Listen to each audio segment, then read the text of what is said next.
Take the red pill. You stay in Wonderland and I show you how deep the rabbit hole goes.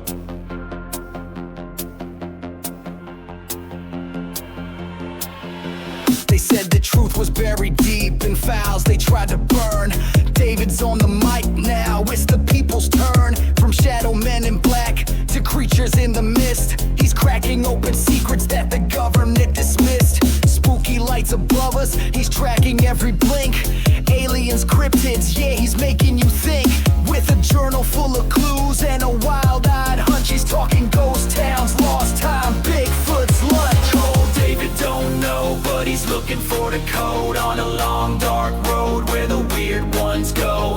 Mics stay hot when the stories unfold, digging through the static for the truth untold. From pyramids on Mars to sounds in the night, he's chasing after whispers just beyond the light. Tinfoil hat, nah, it's a crown for the bold. Turn the dial up, these tales don't grow old.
What is up?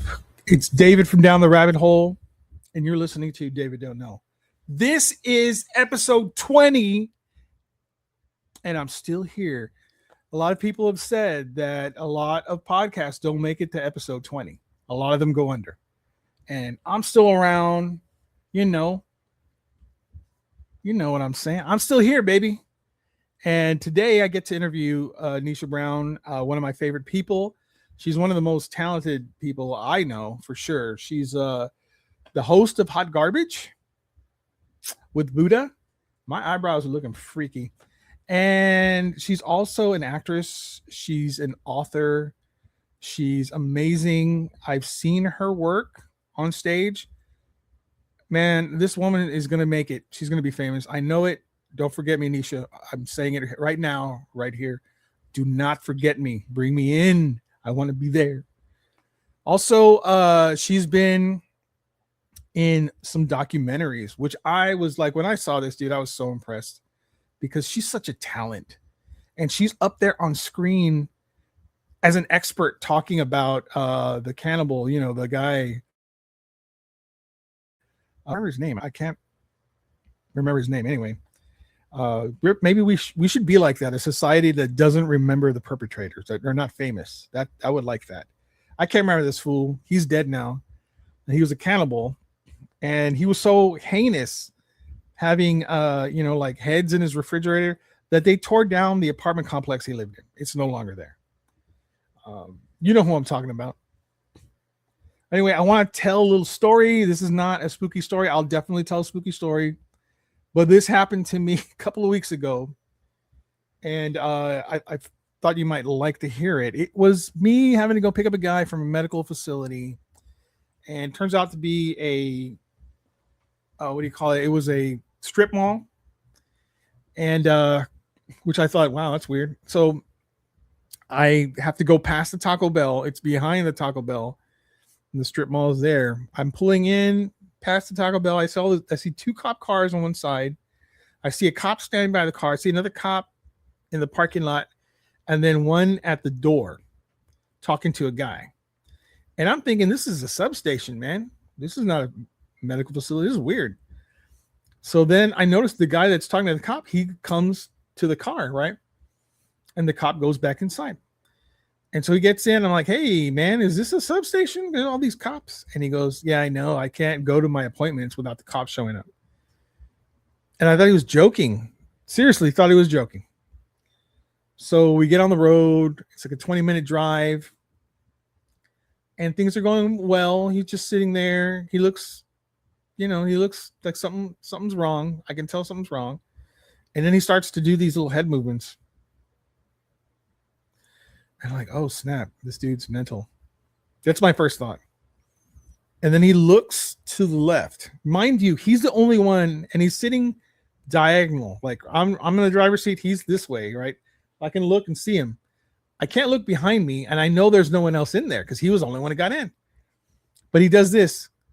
What? What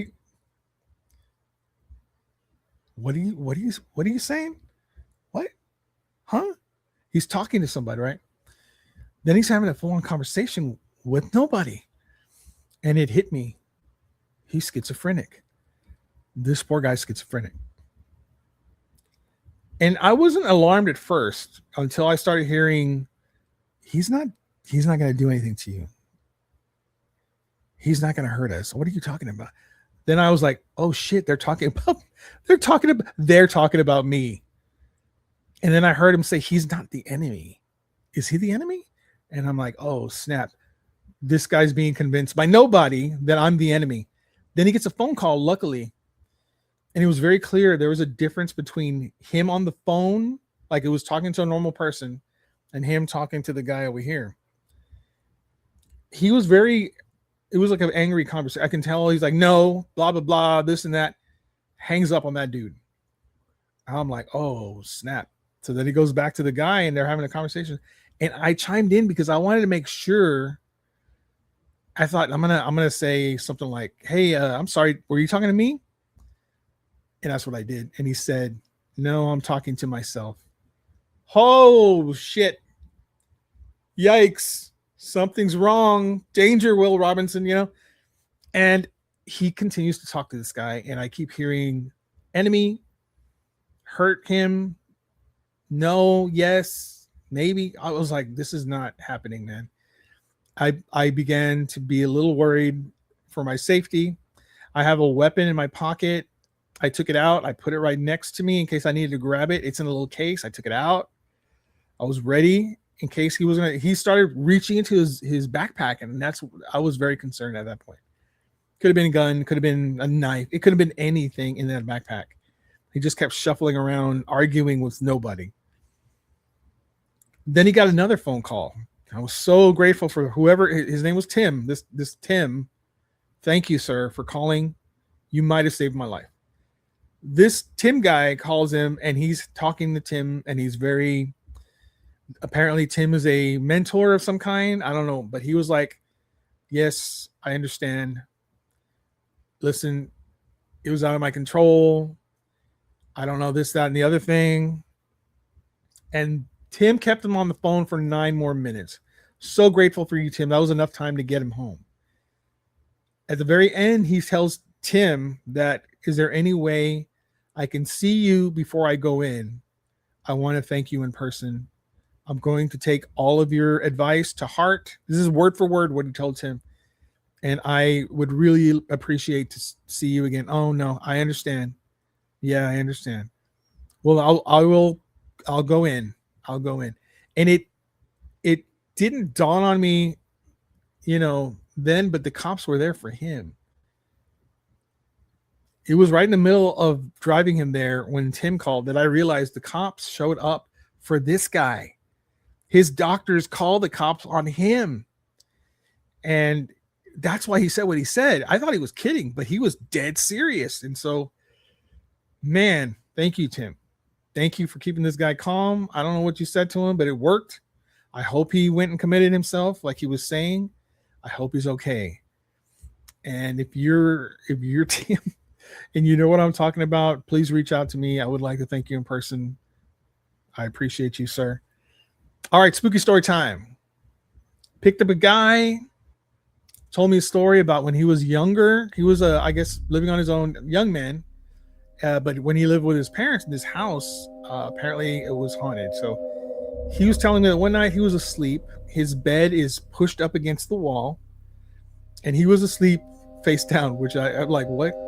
How are you breathing? How are you doing that? That's not right. And he said, no, I was asleep face down, but my face was turned towards the wall. The wall's right here, right? Real close to my face. And he said he was just about to fall asleep when he heard very heavy wheezing, kind of a breathing thing, like an old man breathing. And he got really scared. He never opened his eyes. He said, I was not going to open my eyes. A lot of people believe that if you interact with it, if you get its attention or whatever it is, that you're inviting it in. And so he was heeding that kind of advice, and he didn't open his eyes. He actually covered himself with his blanket, and he tried to ignore it, but it kept wheezing and breathing, and I was like, is the wall? He goes, yeah, it was right on the wall, whatever it was. I could hear it.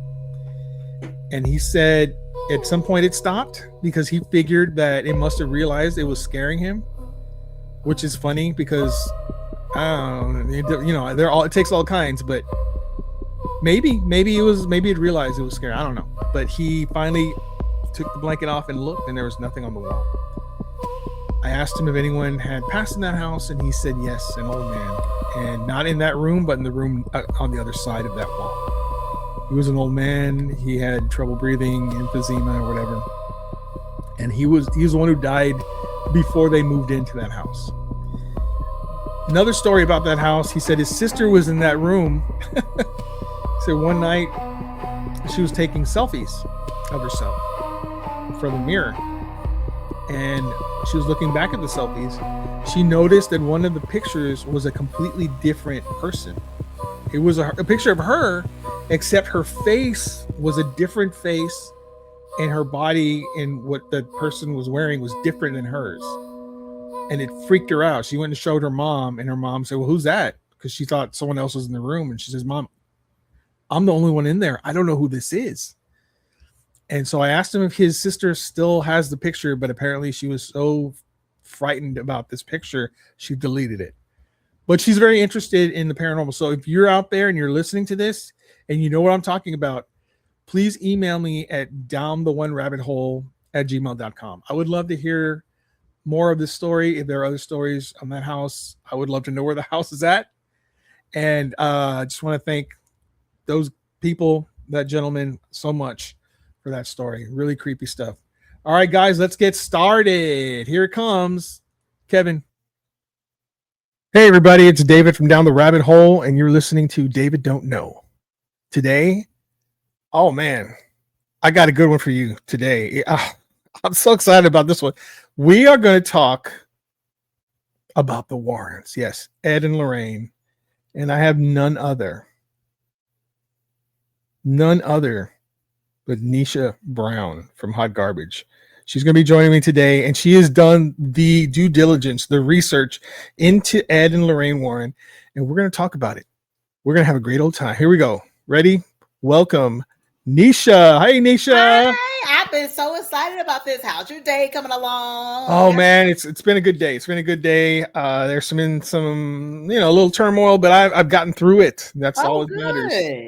That's all that matters. I'm a little coffee, Yeah. Well, I'm glad you got through your turmoil. You're always good with battling demons and whatever be tackling you. Because I'll be like, they gotta be stopping though, man. They have to stop with this attacking me. So Well, check this out. you probably need the Warrens to come out if they were still alive. Let me tell you, I have this issue with my I have a rodeo, right? Did I say rodeo? Holy shit! I have a Rodeo? forerunner. I have a forerunner. Oh, I've okay. always wanted a rodeo when I was a kid, and I ended up getting a forerunner, which is better. But on the passenger side, you know, the little lock when you click the button and they all unlock. Well, that one for the longest time hadn't worked, right? Mhm. So every time I get in, I got to lean over and unlock it for Angie, so Angie can get in. It's been kind of a pain in the ass. So I thought, okay, well, I'm gonna fix that, you know, and I'm gonna get some other things fixed. So I went and did that. I got it fixed. Cost a lot. So very happy, right? I love to be able to click it, and Angie can just pop her on in, and we can take off. It's great. But now my side is doing the exact same thing. Oh no! What the hell's going on? I don't know. Someone's messing with me. Someone's messing with me. I think it's Annabelle. Yeah, that's crazy. It could be Annabelle. So what I have to do now is hilarious. Is I can't open my door. I have to get in the back. But that's dangerous though. What if there's an emergency? It's craziness. I don't know. What if someone's trying to get in while I'm trying to get in? I'm screwed. Man. I hope that'll never happen. That's so horrible. I want to get that fixed. I'm gonna have to get it fixed, but it's gonna be a good 3 or 4 bills to get it fixed, somewhere between that. And that's what the other one cost. And man, whatever, I'll get it fixed. Just have to wait, but I'm gonna get it fixed. Woo! But anyway, so Nisha, I know you're part of Hot Garbage. Buddha the badass is the other half, right? Yeah, absolutely. And I love your show, man. You guys are hilarious, so hilarious. And Amanda and I, when One Nothing was going, we were lucky enough to be a part of it. We had you on our show. Oh yeah, that was fun. That was fun times. I miss those times. Oh, me too, man. Me too. I miss One Nothing too. But Hot Garbage is going hot. It's going hot. I love it, man. And I'm so happy, like, because I tell everybody you're my paranormal friend. I tell everybody to listen to your show, and I was like. And I wanted to know, like, I was going to ask you, and I was waiting for filming to ask you this. I was like, is it bad that I have never had a paranormal experience? Should everybody have, in your opinion, should everybody have at least one? Or is that just, you know, it's a good thing that I'm not having? Because I thought it was good. I think it's a good thing, honestly, but here's the thing. Not all paranormal experiences are bad. There's some good paranormal experiences. As a matter of fact, the last episode, I talked about a couple of brothers I picked up doing Uber, and their parents had passed, and they were telling me about experiences that they had with their parents after they died. And I thought they were very positive, very uplifting stories. So, you know, it is paranormal, but it was a positive thing in their life. And I'm all about that. I'm all about positive stuff. You know that. Yeah. But you don't want the bad, negative paranormal stuff. You don't want that stuff, man. That's what I was thinking. I was like, I don't know. Like, because, you know, and then talking to you guys, and then, you know, I'm in the group and stuff. It seems like everybody has had one. And I'm like, I feel left out, but then I don't. Like, I don't know, because I don't know if I believe it. And then researching the Warrens, I'm like, they going to make me really not believe. Yeah. I was like, I don't know. Like, after researching the Warrens, that stuff will make you really not believe, because it's like, well, I'll get into it later, but a lot of that stuff I feel like was a lot of for the dollars, you know what I mean? So it makes it to where I don't know what to believe. But like I said, like talking to you and stuff, I was like really starting to believe because of the things that you've been through, you know? It's insane. I'll say this, before anything happened to me, I didn't believe it. None of it. I was like, it's baloney. I thought it was interesting. I'll be honest. I always thought it was interesting. I loved hearing the stories, but I was like, come on, man, that's not true. Right. And then it happened to me. And then I didn't know what to think, because it blew out my whole belief system, just got ejected from my brain. And I was like, holy shit, what happened? How do I explain this? You know, because usually I lean scientific, and I'm always trying to like disprove what I just experienced. If there's something weird, there's got to be an explanation. Let's figure it out. Right. Yeah. I couldn't figure this out. So, I mean, now it's like, okay, I've experienced it. I've experienced it for myself. It's okay. It's real. I can see. But for me, it's real, and you haven't experienced it, and I totally understand where you're coming from, because I was there. And I hope you never experience anything negative, because that stuff, you know, it's for the birds, man. You don't want to, you don't want to deal with that shit. Yeah, But because it's always like, because I always tell Buddha, I was like, we're gonna go here, like these little haunted places and stuff, and I like to go just because it's fun. And he's always scared, like, no, I'm gonna bring back energy and stuff, and I'm like, I don't believe it. I just want to have fun. And he was like, no, we're gonna get cursed. So it's like we're on two opposite ends of the spectrum. what has Buddha ever experienced anything? I think he did. He told me. Oh story. shit! I forgot what the story was though. It was something about a cat or something like that. I gotta ask him again. But he did experience some stuff, and he believes in that. You know. Okay. Yeah. And so that's why every time I'll be like, I wanted to go to the Lizzie Borden house. There was a lot of different places I wanted to go to, and he won't go because he's scared. You know, I'm so proud to have you on my show because I look up to you, Nisha. You have accomplished so many things. And one of the things that because I love true crime. I'm a huge true crime junkie.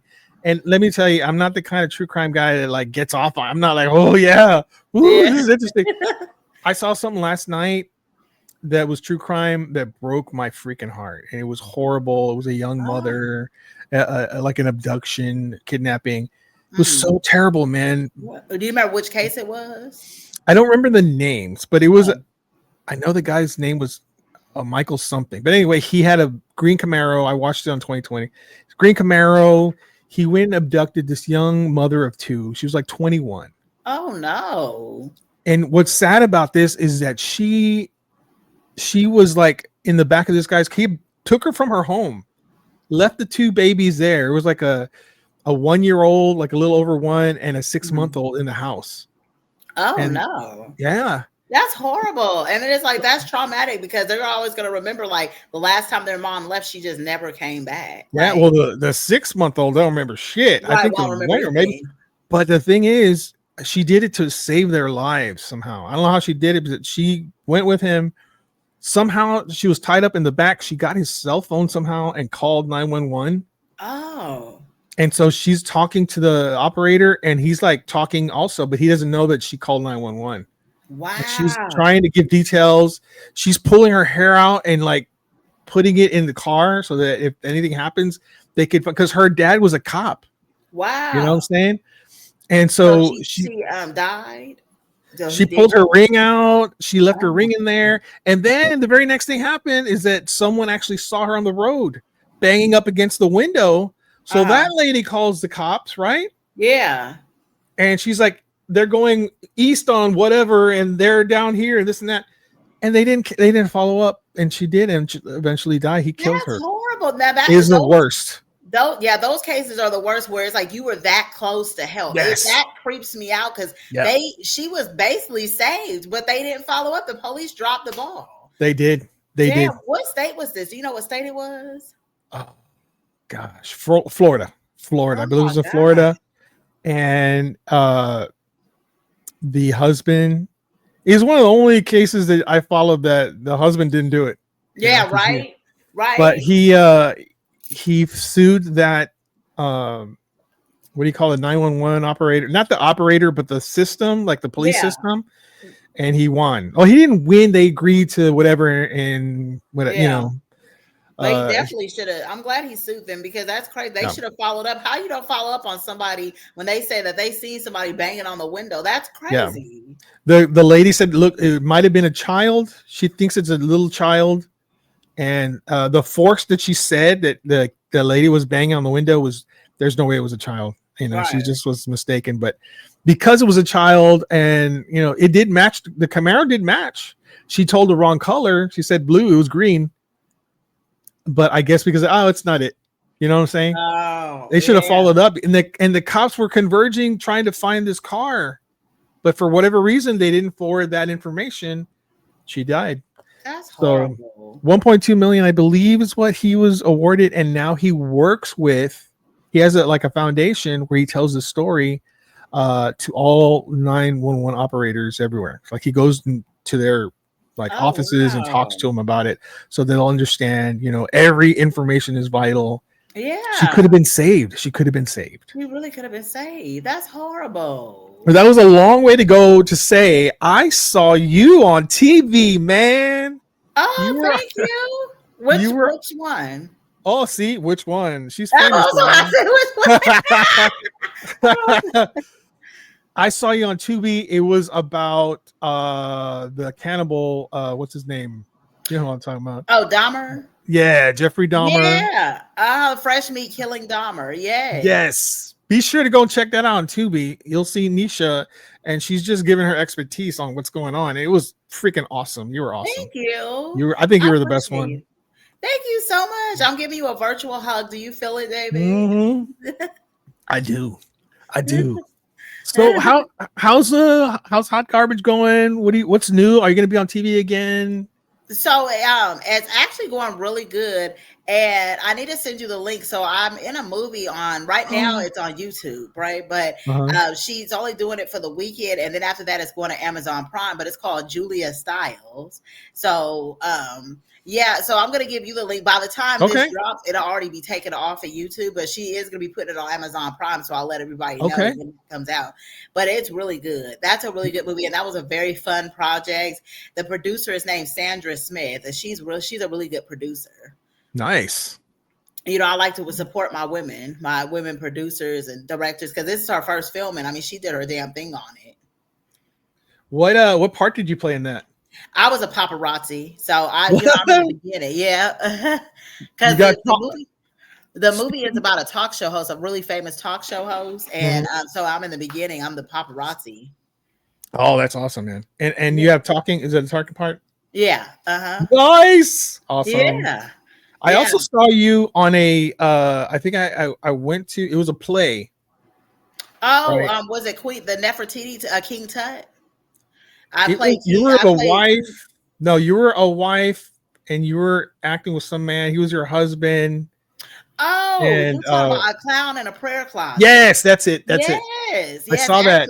That's actually a sitcom. That's a sitcom. So that was a play, but she turned it into a sitcom.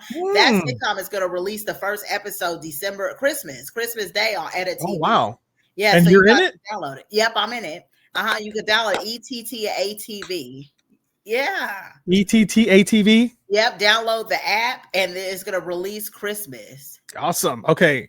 I saw you in that, and I thought you were amazing, dude. You were amazing because I have friends who are performers, musicians, and I have and sometimes they're good and sometimes they're not, right? And you got to be like, oh yeah, you were great. No, you were. I loved it, but you were great in this, dude. You were actually I know you. I know who you are. You weren't that person. You were a different person. Thank you so much. What the hell? This is not Nisha. What is this? You were tough. You were tough in that, man. Thank you. I really appreciate it. I can't wait till you come to California and you can see some of my stuff in person. That'd be so fun. Yeah. Front row seats, VIP. Oh, I love it. That's awesome, man. Oh, yeah. You're gonna be. I've been telling you this for some time now. I know you're gonna hit it big. I know you're gonna make it. I hope you don't forget me when you get up there. Oh, I will never forget you. You know what? You're a star too. Look at you, Mister. 300,000 followers now? Excuse me, over 500,000. You got over 500. Wait a minute. When did that happen? Because I'm like, wait, you was just at 300. What? So Instagram, I'm at 397 or 98,000. Oh, I'm about to hit 400,000. That's going to happen probably by the 9th. And then I think Facebook has 129,000. That's amazing. And what is it? Threads. I have them all connected. So every time I post to Instagram, it automatically goes to Facebook and Threads. And so Threads has like 35,000 something. And I'm just trying to work my TikTok now. It's almost to 10. I'm trying to get it to 10,000. So altogether, it's like 570,000, something like that. Congratulations, you've come so far. Remember, I think I told you, I said, when I first heard you, remember when you was on One Nothing the first time and you were all shy and stuff, you didn't barely want to say nothing, and now look at you. I was shy. Like, hey, are you there? Do I have a co-host? Listen, I owe Amanda a lot. She helped me so much. I grew on that show because I didn't know what to do. You really came out of your shell. I did. I really did. I was a massive introvert. I didn't talk to anybody. Like, I don't have friends here, man. I don't hang out with nobody. It's just me, yo. You're my friend, Kevin, Alicia, a few other people, Amanda. But everyone I'm really good friends with are out of state. You know what I'm Out saying? of state, huh? No, but hey, it's all right. That's okay. I'm We gonna make gotta it do like anyway. a meet and greet, like all like we gotta plan that. My thing is, I want to go on conventions. I want to do paranormal conventions all over, everywhere. Oh yeah, And that yeah. would be a dream. And I'm trying to get on the, hey guys, listen up. I'm trying to get on Paranormal Caught on Camera. I want to be one of the hosts. So I've never heard of that before. Where's that at? Like what is that stream on? it's on Travel Channel, I believe. It's on Oh one of my those like God. Discovery or Travel, one of those channels. Oh my God, I you better love let it. David be a host on that. Yeah. That's perfect for I you. think everyone on that, like, they have a whole bunch of different hosts and they have a whole bunch of videos. They show like, I don't know if it's an hour now or whatever. And then it'll be one person saying a comment about it and then another person making a comment about it. And everyone is like saying it's real. I want to be the dude that's like, it's not real. Yeah. That's fake. Oh my gosh, we're putting it out there. You're gonna be on that show. You I gonna would love to be that dude. I want to be Yeah. that dude. We gonna All after right. this, we gonna do some. We gonna figure out how to audition for the show so you can write in or whatever you need to do because you need to get Yeah. on there. It's really cool. I got to meet one of the hosts. He was here in town doing one of the conventions. His name's Aaron Sagers, and he's a real cool guy. He has his own podcast, paranormal podcast, also. Real friendly. I really liked him. I thought he was, he's really good on the show. And there's other people who are, I feel like, not that great, but some people are really good. Like, they know what they're talking about, and I think he's one of them. So it was really cool to meet that dude. But I definitely would love to be on that show. Yeah. But guess what, Nisha? We're talking about Ed and Lorraine Warren today, the Warrens. Oh right? yeah, we are. And listen, I love the first movie. I don't know if you've ever seen it, but it's I've a never really, seen them yet. really good I've movie. seen the Annabelle movies, but I've never seen the Conjurings. Right. The Conjurings are good. They progressively, like any sequel, they don't. The second one was okay. It was good, but it was okay. It wasn't as good as the first one. The third one was even further from okay, and then the last one I thought was horrible. Oh yeah, I think that's because from researching it, so Lorraine was still alive when they did it, so I think she was on the first two, like as far as like directing and all that, and I think the last two was after she had died, if I'm not mistaken, so she wasn't on them. So maybe that has something to do with it because she wasn't putting her input in no more. I think that's what it has to do with. Well, I really liked her. I thought, because I caught her early on a lot of these shows like Paranormal State. And she would show up on these other shows because she's a very powerful medium. She can feel and read and give you accurate details about the place she's in, even though she's never been there before, that kind of thing. And I found her to be authentic. I thought she was really good at what she did. Mm-hmm. Ed, on the other hand, when he was alive, he was going by demonologist. Yes, I looked that up. That term made me giggle so hard because I didn't even know that was a thing. You can go to school for that. I just found out you could really go to school and become a real demonologist. I was like, wait. I don't know. How do I put this? I'm not sold on that. Yeah, I don't know. I saw another show. I think it was called 28 Days Haunted. Something like this. There was a demonologist on that show, and I found him to be unauthentic. I did not believe this gentleman, and then for me, it threw all of demonology or anyone who practices in demonology. It kind of put a dark stain on that. And then you find out that Ed was a demonologist, and then it's like, oh well, that makes sense, right? Because come on, dude, everything's a demon. Come on, children's are demons. Come on, dude. Yeah. But I was not a huge Ed Warren fan, but I am a fan of the fact that these two basically started the whole paranormal investigation thing. They were the main ones because they started it way back in the 60s, I believe. They're the ones who actually did all the work. Yeah. Now that's all you see out there. If you go to like any of these TV stations and you're looking for paranormal stuff, there are a ton of them. Mm-hmm. So probably going to piss off some paranormal investigators, but listen, I'm sorry. We're here just to talk. That's what we're going to do. Okay. And this is what we found. A lot of stuff. Yeah, this is what we found. Nisha, please let us hear it. Yeah, so What you so got? as we was talking about, just a quick overview of them before I get into the history and Yeah. everything that happened after. The Warrens, they were married paranormal investigators, and they were demonologists. So they were basically they was the most famous. So far out of everybody that's done this, they have been the most famous. Mhm. And The Conjuring, I found out was a multi-billion-dollar movie industry. Yeah. They made billions off of that.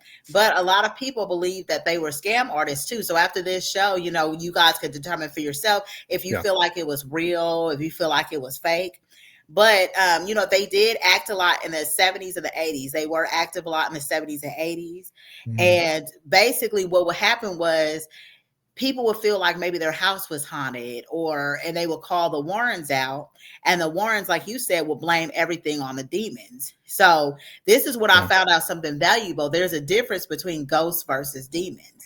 So the Warrens said that ghosts was people that used to, walk the earth and stuff. When you die, they became a ghost. They said ghosts are harmless because they were human. So they're not going to harm you. You know what I mean? They're just entities that's like in your house or whatever. But they said the really harmful are the demons, because the demons, they were never people. They're just evil entities that's on this earth for no reason. So anything bad that happened, it was always the demon's fault and not the ghost, if that made sense. So when they would come out, they would always say, oh, the house is haunted and there's demons in here, not ghosts. Yeah. So they actually supposedly they did 4,000 to 10,000 cases. God damn. And so, yeah, they was really famous for that. I mean, that's a big, wide, that's like a wide range, but it's still a lot.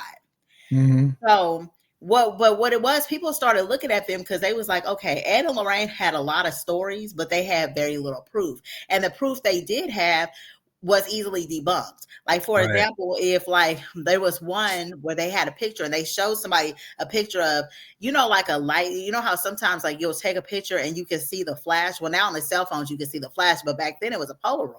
Well, Mhm. they would say that flash was the demon, but it came to find out that a lot of times what Warren would do is what Ed would do is he would cut the camera up really high, and so the flash was there. So it was easy to say, "Oh, that's a demon right there." And if you're talking to me or you, what am I going to do? Be like, "No, that's not a demon. That's just a flash." So, he was Right. really good with kind of mind controlling people like Well, that. he's a demonologist. So how are Right. you going to debunk a demonologist? He's saying Right. he's a demon. He knows what he's talking about. Exactly. You would think, anyway. Right. Yeah. So they did have a paranormal museum. I want to go to this museum. It's Me too. it's owned by somebody else now. I think it's owned by his brother-in-law, but we'll get into that, or his son-in-law. Well, his son-in-law actually sold it just recently to a Oh, comedian, Matt Rife, I believe his name is. It's a really? comedian. This guy just bought it not too long ago. So Very, we very can still recent. go there and like look We can around still and go stuff? there. It's expensive now, but we can still go there. How Yeah. much is it to get in, you think? I didn't don't realize. know, man. It's like, I don't think it's like a museum. Like, they want you to spend the night. They want you, and check this out. If you take pictures and you capture evidence, you have to first show them, Okay. right? And then they have to approve it, and then you have to pay to show it. It's crazy, man. That's It's crazy. crazy. I won't be But taking he's- any pictures up in there, but damn, I don't know if I wouldn't mind spending the night there, but I don't know, because after I'm gonna go over a story and we're gonna determine if we Okay. want to spend the night. Wait. After that. So the paranormal museum was basically in the basement of the Warrens' home. Mhm. And, it had a bunch of artifacts, just stuff that they found, stuff that was really authentic, though, that came from their investigation. So a lot of that stuff, hundreds of it, was either cursed, or they said it was touched or inhabited by a demon of some kind. So they would tell anybody that went down there, don't touch anything, you know what I mean? Or he would have to purify your auras, basically. Yeah. So go figure, you touch anything, now you have to pay him to purify you, because you don't want to be cursed. So Right. now this is the story I was going to get to, because I'm like, this is what makes me like, I don't know, I don't believe in this stuff, but now after hearing this story, I don't know if I want to spend the night. This couple went down to the basement, and there was the doll, Annabelle, the infamous Annabelle doll, locked behind a glass, and supposedly they mocked the doll. I don't know what they did to mock the doll, but they made fun of it. And they was like, basically kind of like, oh, you're not really going to do anything, you're not really cursed. Well, supposedly shortly after that, they ran their car into a tree.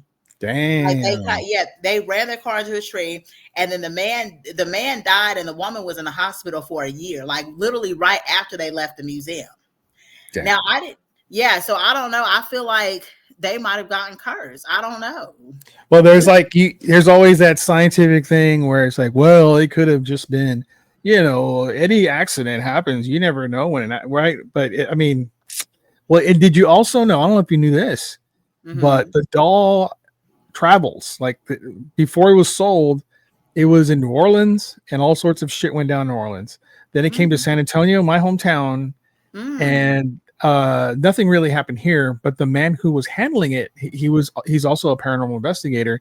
They use these gloves, and he's carrying it, putting it in the glass, blah blah blah. That man also, they went up to Gettysburg. They had another paranormal convention. It was being displayed in Gettysburg. He's the one who handled it. What? He got sick. Damn, and he told everyone, I don't feel well. I'm going to go to the hotel.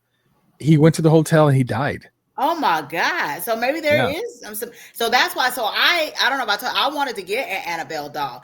And so this is the crazy thing about it. Cause in Halloween cities, I don't know, do you guys have that in Texas, the Spirit Halloween and all that? We had Spirit Halloween. Yeah, okay. We had Spirit. Yeah. Yeah, so we got a Spirit, and they had an Annabelle doll that I wanted to buy. It was like a little lifestyle, and my daughter don't want that in the house at all. She feels like it's gonna curse us.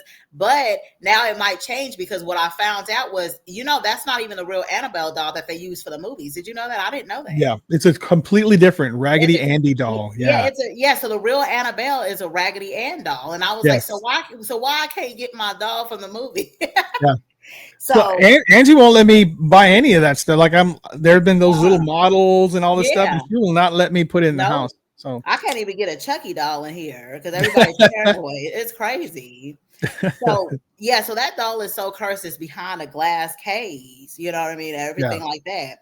So there's a lot of video evidence. You know what I mean? So for example, they took a video evidence of this lady in white, right? And she was supposedly in a cemetery video. But what they did for that one was they took it at a distance where it was like really low resolution. So they was like, that could have been anybody in the cemetery just visiting their loved ones. But the Warrens was like, no, that's a demon. That's a possessed person. So these are just some examples of the Warren, this is why people kind of don't believe in them. So I'm going to go back and do a little bit of histories of them. But I just wanted to kind of tell the story to set the tone a little bit. Can I tell you one story also? Because he got me. Ed got me. He did? Because, he did. Because I saw, every single day I'm looking for paranormal videos and pictures and all this. I found a picture that looks so real to me that I scrutinized it. I looked it over. It was in the Amityville Horror House. So they were in the house. They were taking pictures.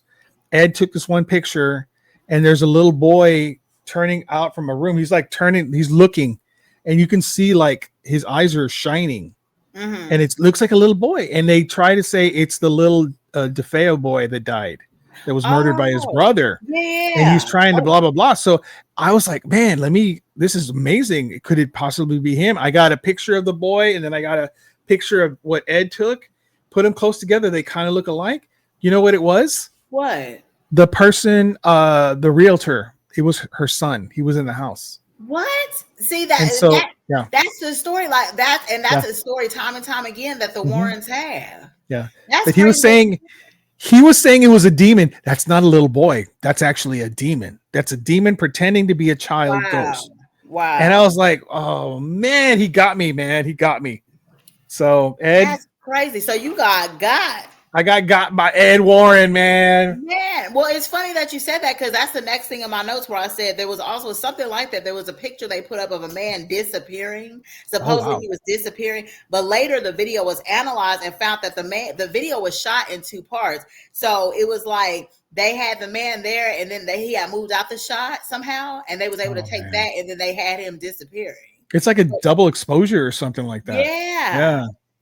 So I'm going to go back and talk about a little bit, about who they were. Okay. Now, Edward Warren Miney was born September 7th, 1926 in Bridgeport, Connecticut. And he was born to like this super Catholic family. So that his family was so Catholic that the bulk of his dad's estate went to the Catholic church when his father died. Damn, son. That's crazy. What? I was like, wow. And then, so this is how Lorraine met him. So she was born Lorraine Moran, and she was born January 31st, 1927. And she actually grew up 3 blocks away from him. Oh, So wow. they met in 1944 because he was an usher at a local movie theater. And she was like, she said she fell in love with him first sight. Like she was just Wow. so in love with him. And they married a year later, but then he ended up going to World War II. Okay. And then in 1946, they had their daughter, Judy Warren. She was born January 11th, 1946. And so after I'll go more into Judy Warren, but basically she was raised by her grandparents because of everything the Warrens had going on. She, grew up and she really never knew what her mom and dad did until everything came out. But she said she never saw her parents at all because they was always on the road trying to do this, So it seemed like the demon spent more time with the parents than she did. You know what I mean? So, and now Ed had always been drawn to the paranormal since he was like 5 years old. His family always lived in this really old house, and it was like this old spinster landlady that would just kind of scream at everyone all the time. And a year after she died, Ed said that he was playing in his room and the closet door flew open, and then there was this small light that grew into a frowning apparition of the landlady. That was his first paranormal experience that he said he ever had. And then he said she disappeared right after that. So then he said he would have a lot of childhood dreams that would feature this nun that told him that, he was going to help many priests and that, he would never be a priest, but he's going to be the best demonologist in the world. So he said he kept having these repeated dreams of the nun. I don't know. Does that sound real to you, or what do you think? I'm coming to believe, I love dreams. Dreams are like one of my favorite subjects. And I'm coming to believe that certain dreams are you actually seeing yourself in a parallel universe of some kind, a different reality. Okay. I remember you talking about that on one of your episodes, huh? Yeah. It's something like I had one last night and it was, wow. I was like, this is different, but it's my life, but it's a different version of it. Yeah. It was very weird. So yeah, I think maybe he was having those kind of dreams. I can't dispel dreams very well, but he, could be he was having those dreams. Well, so basically Ed and Lorraine, they actually started their careers by being landscape painters. So what would happen is there would be reports of active haunted houses in the newspaper, and they would take it, they would stand across the street, they would paint the house, then they would knock on the door of the homeowner and tell them that they could give them a sketch in exchange for the info about the haunting. So that was kind of cool. Like they did the little bartering thing. And that's how they got their start, because the people would be like, oh my gosh, this painting is so amazing, and they would want it, and they would just tell them all the business about what was going on and all the hauntings. And also Lorraine will also turn the sketches. What is that? Oh, that's you. What? Oh, that's me in the background. I'm very gifted in that regard. That's awesome. Thank you. There's more. There's more coming. Yes. Oh, it's a bigger one. Look at that. Oh, cool. I love that. Thank you, David. I feel special and stuff now. I like to put all my guests in there. I have a whole bunch of other things that are on that little screen, but I like to put pictures of my guests in it. So that's a nice one. Yeah. I love that logo. That's one of my favorite logos. Thank you. This one's hard to see, but it's you and there's a camera. Oh, that was when I was on set doing a documentary that day. Yep. Yes. Yeah. Doing documentaries. God. You're awesome. Documentaries. That's so cool. Thank you. And then the next one is the Tubi one. But you're wearing that blue shirt. Yeah. Look at that. That one's clearest one. Yeah. I like that one. Thank you. See, I feel the love over here. My pleasure, man. You're I'm sorry to disturb you. I just wanted to show you that. Oh, no, not at all. So Lorraine would also turn the sketches into actual paintings. So she was very talented. And then she would sell them and go to art auctions and stuff like that. So then people would then start being interested in them, like, wait, what do you do? Like, and stuff like that. And they would start hiring them to be like investigators, because she was like, we don't just paint, we could also investigate to figure out like what's going on. Ed also worked as a bus driver at one point. Really? Yeah, this man was like just he had so much stuff going on because, before this paranormal stuff took off, he had to do something to support the family. And they Right. came to find out that a lot of this stuff they would do, they wouldn't charge up front. So a lot of this stuff was free because they did it for the exposure. And they did this for years before they started getting book deals, movie deals, and stuff like that. So for a minute, they really had to sustain themselves. Yep. So basically, in 1952, the Warrens they founded this thing called the NESPR, the New England Society for Psychic Research. And the reason that they founded that is because of Lorraine's ability. She said she was a psychic as well, not just a demonologist. So basically, the Warrens would take you seriously when nobody else would. So it was saying, like, if you was going through all this stuff, a lot of people was like, yeah, nothing's going on and stuff. The Warrens would come out no matter what. Even if it sounded crazy, no matter what, they would always take it. So they started getting a lot of phone calls. They started getting calls to like travel. So they would go to, get rid of demons in people's homes. And so basically what happened was Lorraine started reading people's auras, and she also was a clairvoyant. It's like you was talking about, like she could like be in one room, but then she'll be somewhere else. I think that's pretty amazing. So basically, they basically said that it was really hard to explain when I was looking this up, but when they would go to somebody's houses, there was three things that they looked for to see if the house was haunted. But I didn't really find a lot on it because they said none of it could really be verified, because when people would ask, when people would basically ask the Warrens questions, they was really good, kind of like a politician at brushing it off.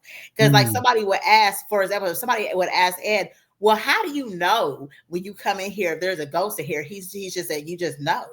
Like, I don't know what kind of answer that is, but it's not a good one.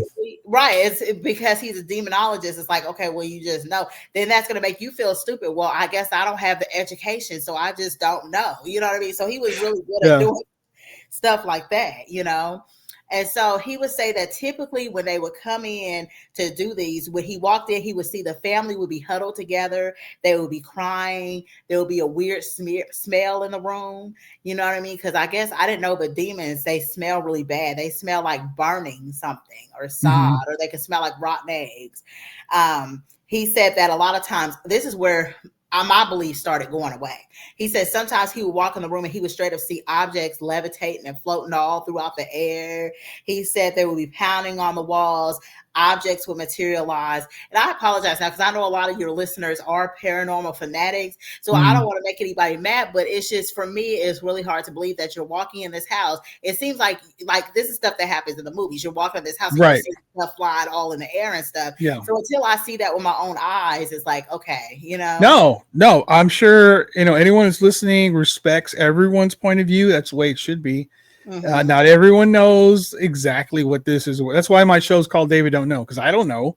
I don't know what's real. So I mean, everyone has their opinion, and I wouldn't believe floating shit until I see floating shit, right? And then I'd be like, exactly. So no, I totally get it. Now I've seen a ton of videos that show things flying through the air, show things falling and stuff like that. It's still not proven to be real because anything can be acted, fishing reel, whatever, fishing line or whatever, whatever they're using to make things float. But I can't. What I will say is this: some of it's fake, but not all of it. Yeah, some of it has to be real. I think some of it. It's hard. I don't know what's wrong with, especially with all this AI. So it's going to be really hard. That's why I'm like, I need to be in the room to see it float, because if I just see it, I don't know if it's going to be real. Like, can you tell if it's real by looking at the video? Like, no, I cannot. Right. So now, I thank you for bringing up AI, because now every time I find a video and I check it, I have to run it through an AI verifier to see if it is AI.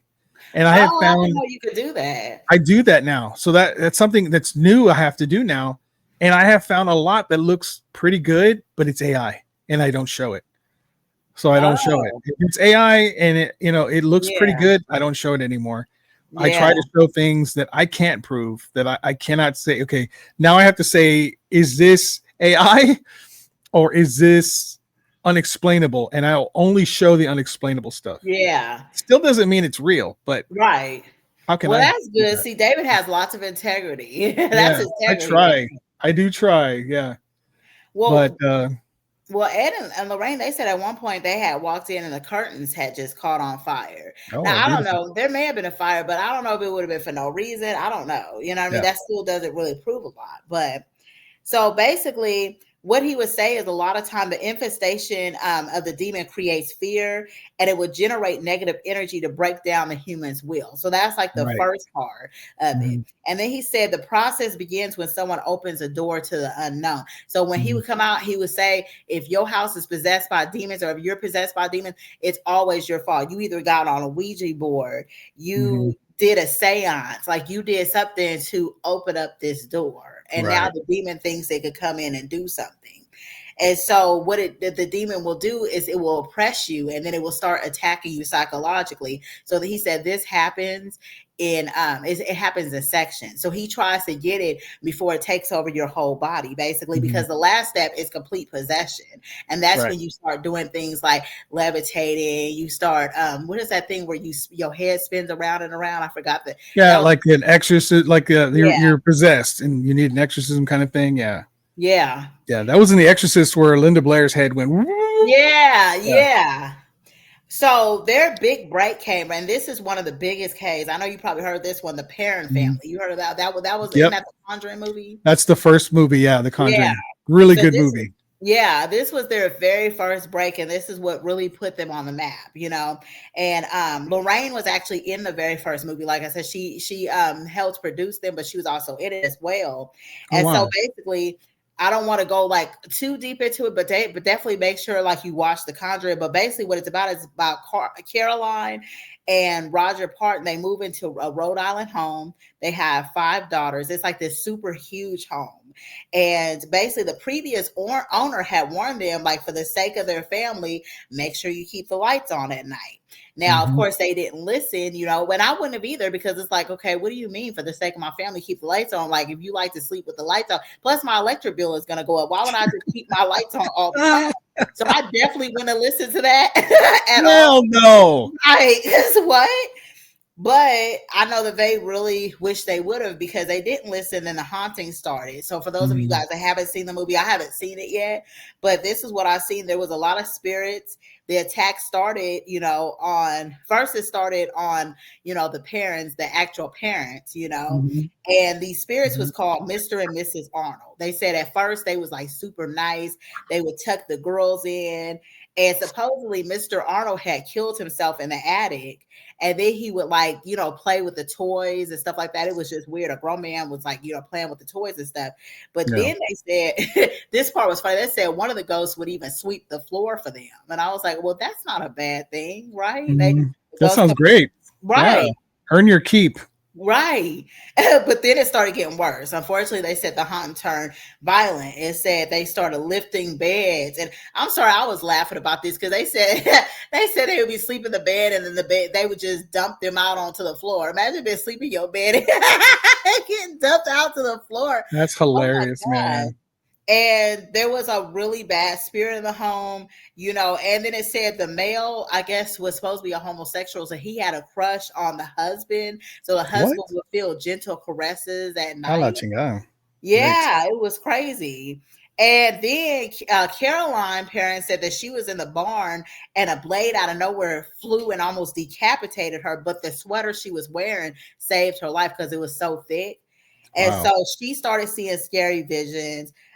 She started seeing people hovering over the bed with no arms or feet. And then they put her husband under a spell. It was just a big mess. She said she would smell a rotten stench. And then she did some research and found out there was this lady named Bathsheba who had supposedly sacrificed her baby to the devil to be pretty. Did you hear about that? Yes. And yeah, so supposedly she was the one that was doing all of these hauntings and stuff like that. So basically, what happened was they called the Warrens out. The Warrens came out. Lorraine said automatically she says the dark, evil spirit in the house. And so Ed was saying that he's going to have to perform an emergency exorcism because by then, Caroline was just almost possessed by this demonic thing. Now, what happened was Caroline ended up losing her mind, and the husband ended up throwing Ed and Lorraine out. And so this would happen a lot. I forgot to mention this, that a lot of these families would call them for help. And then towards the end of it, they would blame Ed or Lorraine and then throw their ass out the house. Yep. Get out. Yeah. Yep. So it's almost like damn near most of the families they helped actually ended up turning on them at one point. Not to mention the fact that this really pissed people off because it seemed like the Warrens would capitalize on what happened to these families. So the family would have all of the bad stuff happen. Then when there's movie deals and stuff like that come, they would get a little piece of it. But compared to what the Warrens got, the Warrens would get millions and the family maybe get $50,000 to $80,000. And so they started seeing this was like a running thing where the Warrens would come in, supposedly help them, but they would get the huge piece of the pie, and that was it, you know. But here's the thing: did they help that family? Did they help them? Was it over? So I'm sorry, I forgot to mention this. So they said that no, like they still had hauntings, like because remember they threw them out, and this is sad. They was a poor family, so they had to live in the house for 10 more years because they couldn't even afford to move. Can you imagine living like that? Imagine that. Now the movie is dramatized. Just keep this in mind. The way it ends up in the movie is not what really happens. Like what Nisha's telling you is what really happened. One of the things I learned, Nisha, this is interesting. In the movie, Bathsheba is the bad person or the demon or whatever you want to call her, the bad one. In real life, she didn't even die there. Oh. She wasn't even the one that was haunting that place. Apparently, she died like miles away from that property. It wasn't even her property. So why would she haunt them then? I don't know. Very confusing. And that like there's information that says this, and then there's information that says that, and then there's information that says that. And you go and you look, and she did not die there. She does not own that. That was not her property. In the movie, she's said to be hanging from the tree that's outside the house. And here's another one. You'll love this one. You know, have you seen the house? Did you get to see a picture of the house? Actually, I think I did. I did. I pulled it. It was like a black and white photo of it. Okay. There's the version in the movie. It's a 2-story, giant, white-looking house. It looks beautiful.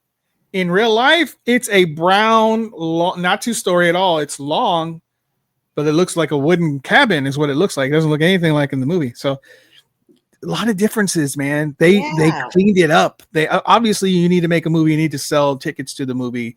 You can't give the true story, right, of what actually happened, because getting kicked out is not a good resolution. Saving the family is a good resolution. So they changed the movie to make them look great. And that's what happened. See, I didn't even know that. So, well, we don't want to give away no spoilers, but like, I didn't know that because I'm going to watch the movie at some point. But it's great. It's a great movie. I really enjoyed it. As far as horror movies go, great movie. Really? Definitely go see it. But if you hadn't seen it by now, people out there listening, too bad. You should have seen it by now. I know, right? That's true, because that movie is like 20 years old now. It's something like that, yeah. Yeah. Lorraine was still alive, yo. Oh yeah, huh? Come on. Yeah, that's true. Yeah. Well, so basically, so they started doing speaking engagements, Ed and Lorraine, and they went to New York for a speaking engagement. And Ed always found a way to incorporate some, paranormal stuff, because they were in an alley where a homeless man was covered in sores and being bitten by rats. And Ed said that the man's face changed into a sneer and there was an inhuman look of delirium in his eyes. And I was like, well, that could be, because he was like, this man is possessed by a demon. And I was like, no, I think this man is just on drugs. Either he's on drugs or he's crazy, man. There are a lot of people they're crazy, hungry, nuts. Yeah. Drugs, all sorts of reasons. Not a demon. Not a demon. Right. But his thing was, okay, anything could be a vessel for a demon. So he was like, this man, you know what I mean, is a vessel for a demon. And so this is kind of how, during this time, this is when he got the call about Annabelle, because he started doing the New England Society for Paranormal Research. And in 1970, they received calls from local priests, and they felt like there was a possession, like, going on. And at this point, they started hooking up with priests and stuff like that. And the priests would start outsourcing them for different things. Like, people would go to a priest for help, and then they would go to the Warrens and be like, hey, there's a possession here. And so that's how they found out about Annabelle, because what happened was a woman bought a Raggedy Ann doll from a store to give it to her daughter, Donna, who had just graduated nursing school. And the doll, you know what I mean? Like I said, it was like a little just normal Raggedy Ann doll and everything. So Donna and her roommate Angie and her fiance started noticing movements. Like, the doll would be standing up. And remember, a Raggedy Ann doll is not supposed to be able to just stand up. Right. You know what I mean? Yeah, it's creepy. And it would move to different rooms. One time she said she left to go to school. It was on the couch. But then when she came back, the doll was in the bedroom. She would find weird messages written on parchment paper. She would find like drops of blood everywhere and stuff like that. And so they did research and found out that the spirit of this young girl named Annabelle Higgins had lived in the doll on the property. And so she was like, so they did like a little seance and stuff like that. And the little girl supposedly spoke to them. She was like a little 7-year-old girl. So they thought, oh, she's a nice little girl and stuff like that. And she said, I'm not going to hurt anybody. I just really want to stay on this earth. So please let me stay in the doll. So he was like, oh, okay, she's not going to do anything. So supposedly they just was like, okay, you could just stay there, Yeah. Yeah. But came to find out she was an evil spirit. Like, she started doing crazy stuff.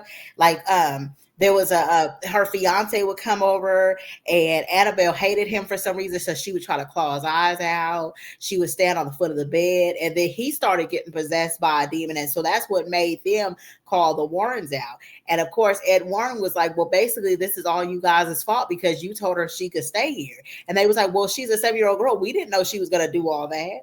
But I was like, it's a spirit. Like, I don't care who you are. You can't stay here. You know what I mean? Yeah, right. They gave her permission during that seance. So basically what happened was they ended up doing the exorcism. They ended up doing the exorcism and everything like that. And supposedly, he was okay after that. The fiance was okay, but that's when they went ahead and took the doll, and they was like, we're going to lock the doll up. So they had the doll ever since then. They was like, the doll can't stay. And so at that point, they was like, well, can we just destroy the doll? But they was like, no, because it's already jumped out of the doll and into the spirit, into him.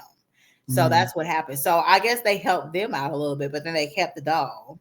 So supposedly the Warrens almost died after getting that doll, because it was like the power steering and the brakes failed to their car. Right after they got the doll, they were on their way, and then they got into kind of like a little car accident behind that. But they survived. Yeah. So that's the same kind of accident that the other people had, that car accident, right? Into a tree. That's crazy. I didn't even think about that. But the Warrens survived. Do you think it's because that they had the kind of energy the Warrens had that they could have fought it off?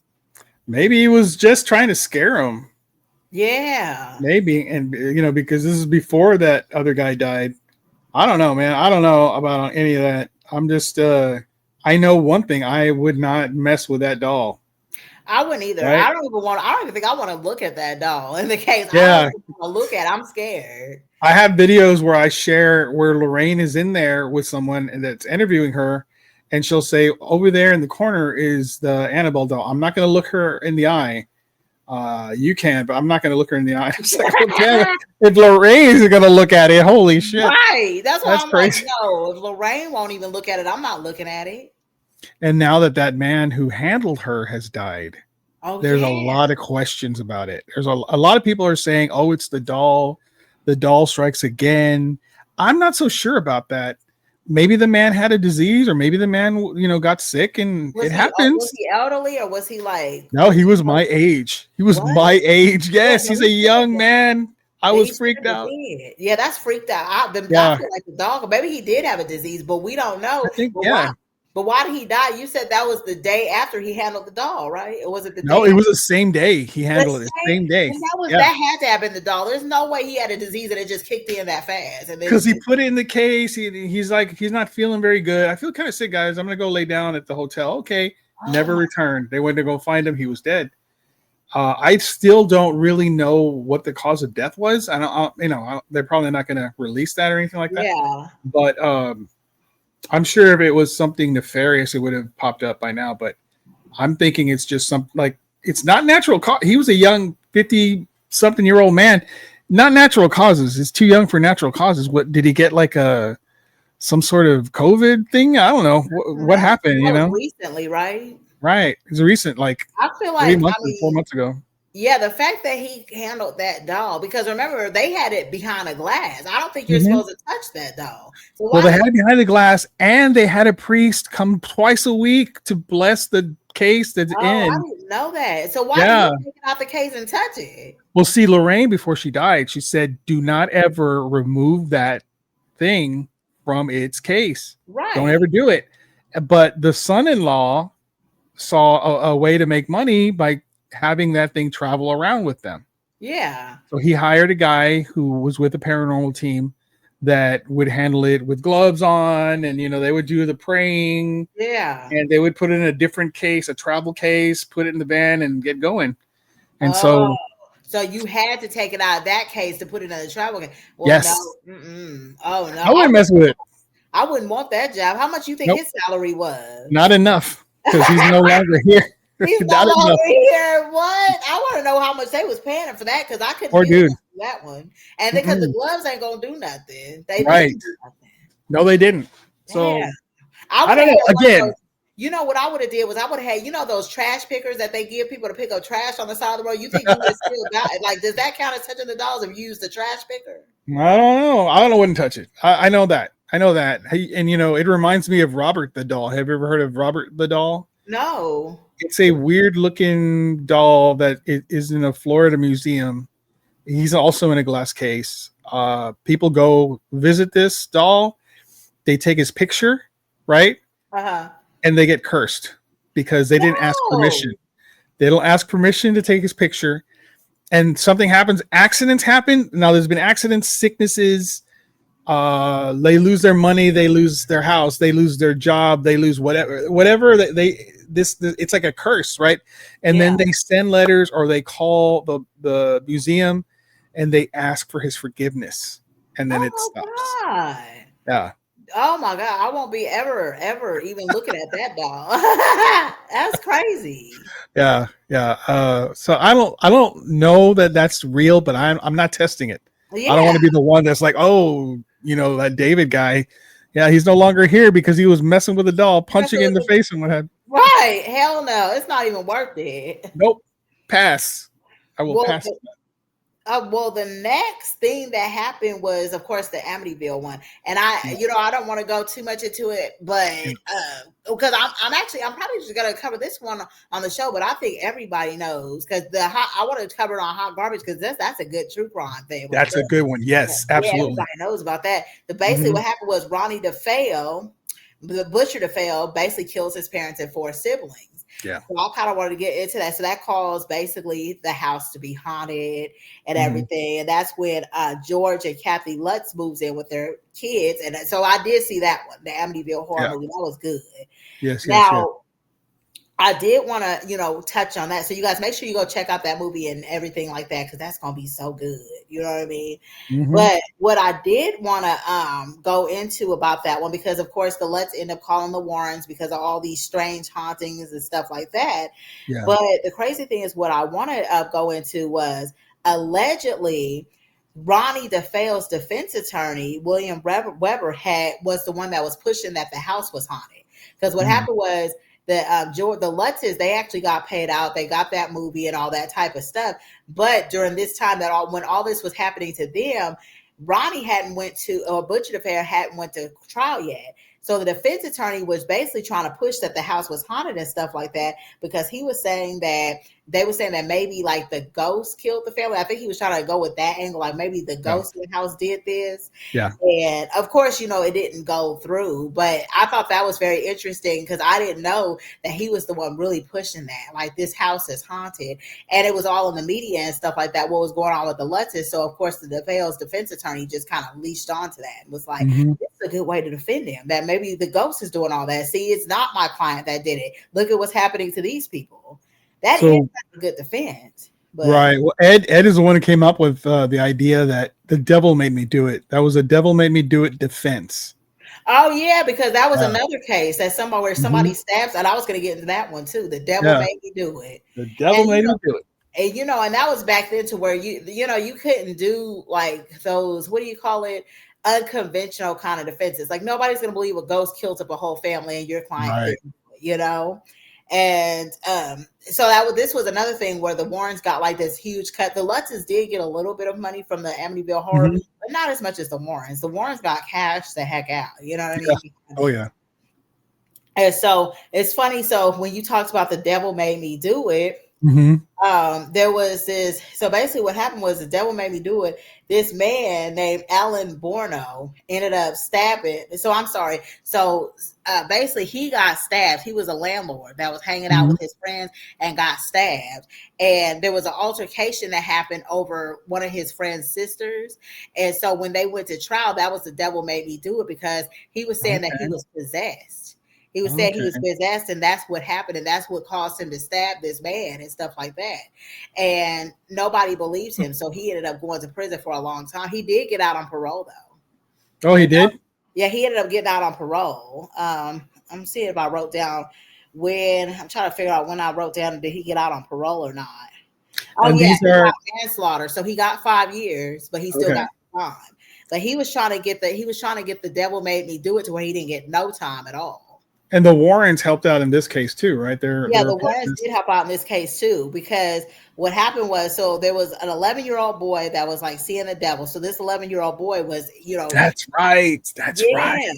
And supposedly he had like these black eyes, those possessed black eyes and everything like that. So the parents called Ed and Lorraine Warren, and Ed told the spirit, basically did that exorcism on the little boy and everything like that. So what happened was the boy was so possessed that the family would take different shifts. They would sit with him and stuff like that to make sure that he was okay.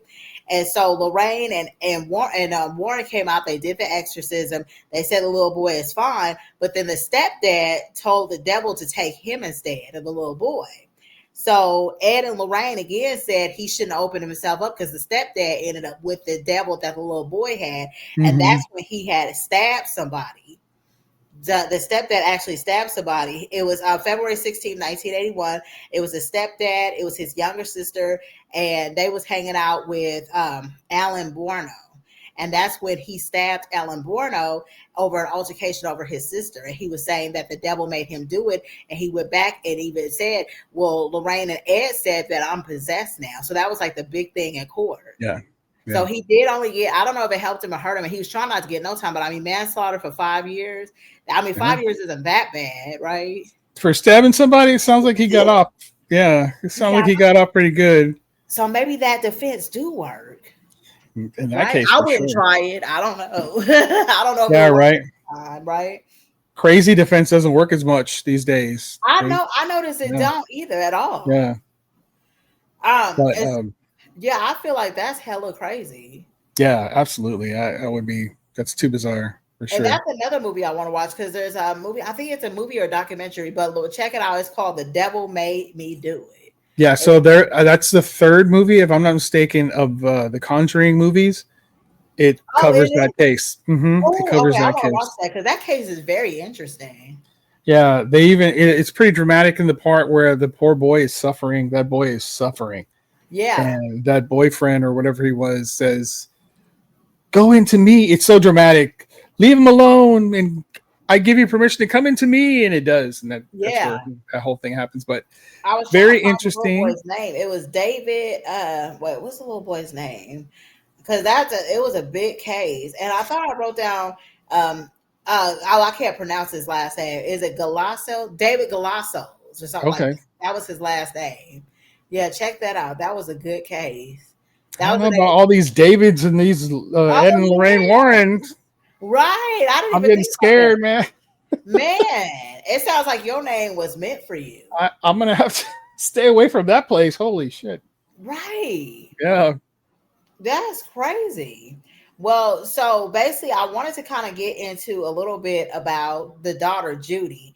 Because Judy was the daughter, like I said, she was pretty much raised with her grandparents, and she didn't know what the parents did for a living until she got older, and then she started worrying that her parents were liars and grifters because people started telling her stuff, you know what I mean? And opportunists, people started really just telling her stuff about her parents. And so what happened was she met this guy named Tony, who basically he was in love with her parents. And honestly, I don't know. I'm gonna say this is my opinion. It feels like he married her because he wanted to get close to her parents. That's how much of a fan he was. Like he was, because he would go to all the lectures, he would go to anything they did, you know, and then they got really close, and he became somebody that she would, you know, vent her frustrations about her parents and stuff like that too. They ended up getting married, and Tony ended up helping them with investigations and stuff like that. Yeah. So he kind of was spending more time with them than with her. You know, what do these people have? I met Tony. I met Tony here in San Antonio. Yeah, he brought Annabelle and a whole bunch of other things to San Antonio. He brought that doll. Yeah.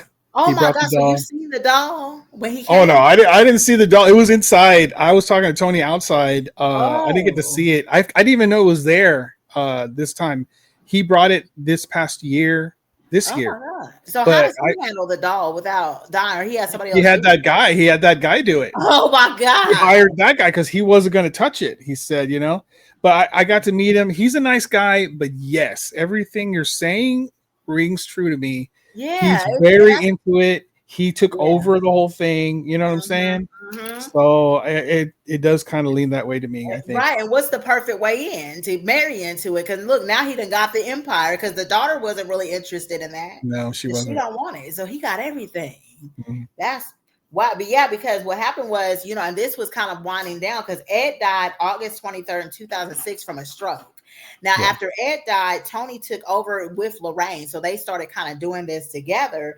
And then Lorraine died April 18th, 2019. And basically, he took over the whole history, the legacy. He got everything, right? And so after they died, this is what happened in 2017. The Hollywood Reporter received legal filings and recordings that, you know, it allegedly revealed, and we'll go into some sexual abuse that was going on with Ed. Yeah. So allegedly. This is all allegedly, but there was this lady named Penny that came out, and she was 70 years old when she came out finally, which is wild. I was like, wow, she told her truth, or alleged truth, at 70 years old. So basically it was that when she was in her mid-30s, well, he was in his mid-30s, I'm sorry, he entered a sexual relationship with a 15-year-old Penny. So at the time she was 15 years old. Yeah. And Lorraine had full knowledge of this. You know what I mean? Yes. So yeah, Penny ended up living with the couple for about 4 decades. So I wasn't quite clear on how this arrangement came about. Where was her parents? I was trying to do further research to kind of figure out, like, was she a foster child or something? Did they take her in? Right. But I couldn't find anything about that. But what happened was, allegedly, Penny became pregnant with Ed's child during one point. And when she got pregnant, then, you know, Lorraine convinced her to get an abortion. So she got the abortion, but then she tried to get Penny to lie about the situation and say that an intruder came in the house and raped her. So that was one of the things. And that's terrible. Yeah. Penny also said that Ed was physically abusive to Lorraine. And he said that Penny said that she moved in with Ed and Lorraine Warren when Ed was still working as a city bus driver. And, you know, she lived in the bedroom across the hall from them. And then later on, they got her an apartment, and she lives like right above them when she got a bit older. Mm-hmm. And in 1963, Penny was arrested because a police report about her and Ed Warren was, you know, filed. So I don't know why, because why would she be arrested? Because why wouldn't he be arrested? Because she's the one underage. That doesn't make sense. Yeah. But unless it was something like, you know, like a juvenile hall type thing, I don't know. But why would she be? I don't get why she got arrested. And this woman is 70 years old now. This woman's 70 years old. When she finally came out and told her story, she was 70 years old. And you know that Ed and Lorraine Warren's daughter is going to be 70 next year, I think. What? Oh, yeah. I didn't know that. Well, she was born in 1946, so if my math is not mathing correctly, she would be 70 in 2026. Oh, you're right. Right? Wow. So if this is true, he was messing around with somebody his daughter's age. That's scary. That's really scary. Terrible story. I don't want to believe this. Yeah. I hope it's not true, but I mean, that explains. See, when you had mentioned that the daughter lived with her grandparents. Mhm. Made me think, why? And now this seems like a reason Yeah. so that, you know, That just fits because I'm like, maybe it wasn't because of the paranormal. If that's the case, then they had to keep her away from her. Right. Damn. To what end, right? To make sure it's a secret. Wow, that's true. Freaking And terrible. I was trying to look. I wonder what the daughter's opinion about this is because I wanted to see if she ever counteracted what Penny said. I didn't see where she ever said anything. Maybe she decided to just stay quiet because she don't know. Yeah. You know what I mean? But so she had to have known her, right? They knew each other, obviously. Yeah. Oh man, gross. So when Penny was arrested, so basically what happened was the authorities tried to persuade Penny to sign a statement admitting to the affair. So it seems like that's why she was arrested, because they was trying to get her to sign to the affair, but she refused. And she was ordered to report to a delinquent youth office for 1 month. And Ed Warren had to actually drive her to these appointments. So I don't know. Where there's smoke, there's fire. This is kind of weird. You know what I mean? Allegedly. Right, allegedly. I'm gonna say allegedly because we don't need anybody to get sued. We don't know nothing. We don't know nothing. We're just saying what we hear. Right. We don't know. Who knows if it's true?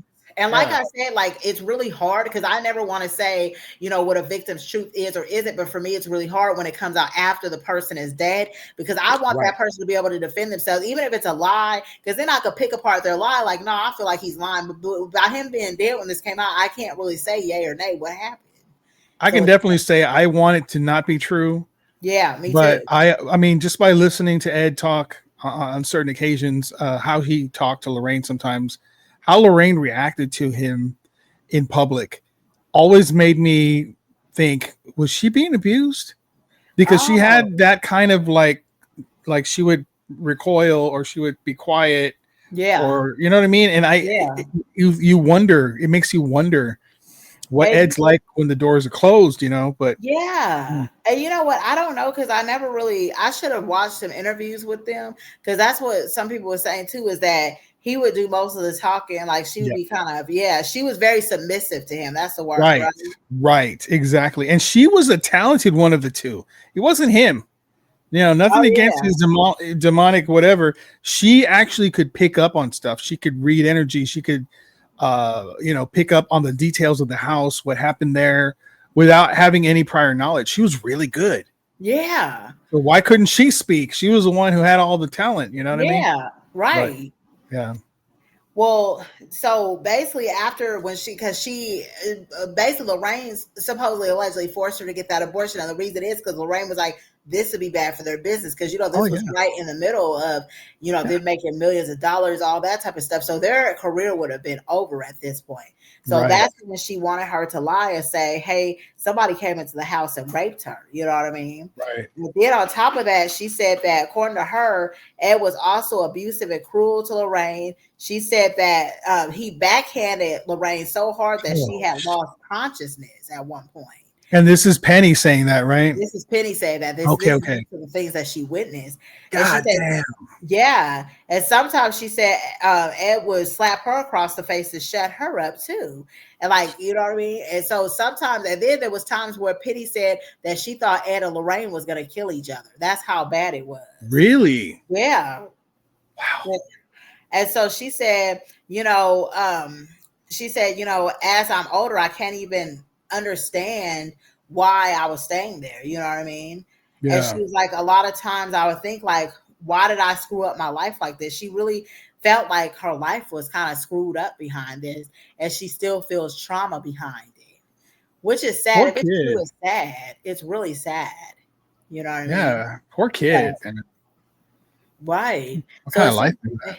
Yeah, it seems like they had, I don't know, their legacy had some stains on it, definitely, you know, but it's because it doesn't matter what part of the spectrum, whether you believe the paranormal stuff or don't believe the paranormal stuff, it's like this is still a stain on it as well.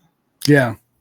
And from what I understand, when they decided to do those movies, when they decided to do the Conjuring movie, Lorraine was a big part of, you know, the whole operation. Nothing meant for it unless she okayed it. She was that strong in what was going to happen in the movies, and she had them sign things. that would not reveal whatever was in the past that she did not want revealed.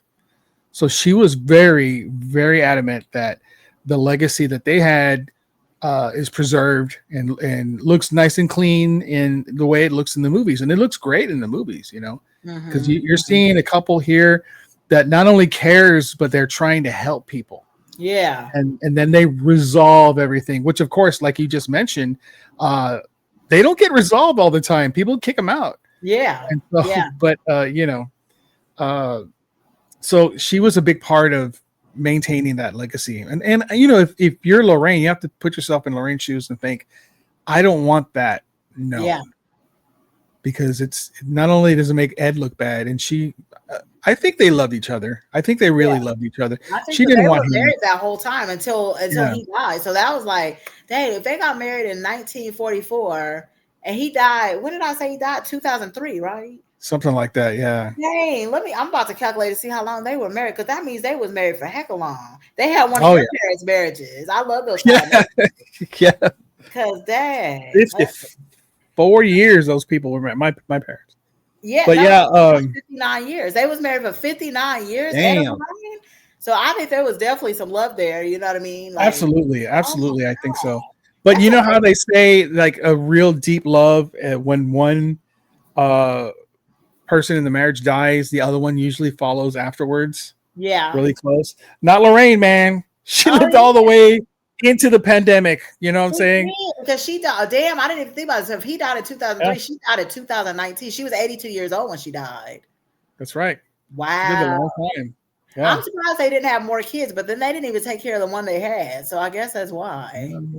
He was busy with someone else. From allegedly. Right? Allegedly. He got her pregnant. Yeah. He got her pregnant, allegedly, right? Yeah, I've always looked up to the Warrens, growing up, because they were the ones who started it all, and it was very interesting stuff to me. Yeah. But yeah, as all this started to come out, it really it puts a damper on all of it to me. It makes me, people are people, and damn it, some people are not great. Some people are just not great. And you can see it in Ed whenever he spoke. Gosh, love him. He would talk, and he would talk down to people who didn't believe in what he was saying. He would talk down to them. He would talk down to Lorraine. She couldn't even speak, dude. It was just ugly to see. I didn't like it. Yeah. Very abusive mentality he had. I didn't like it.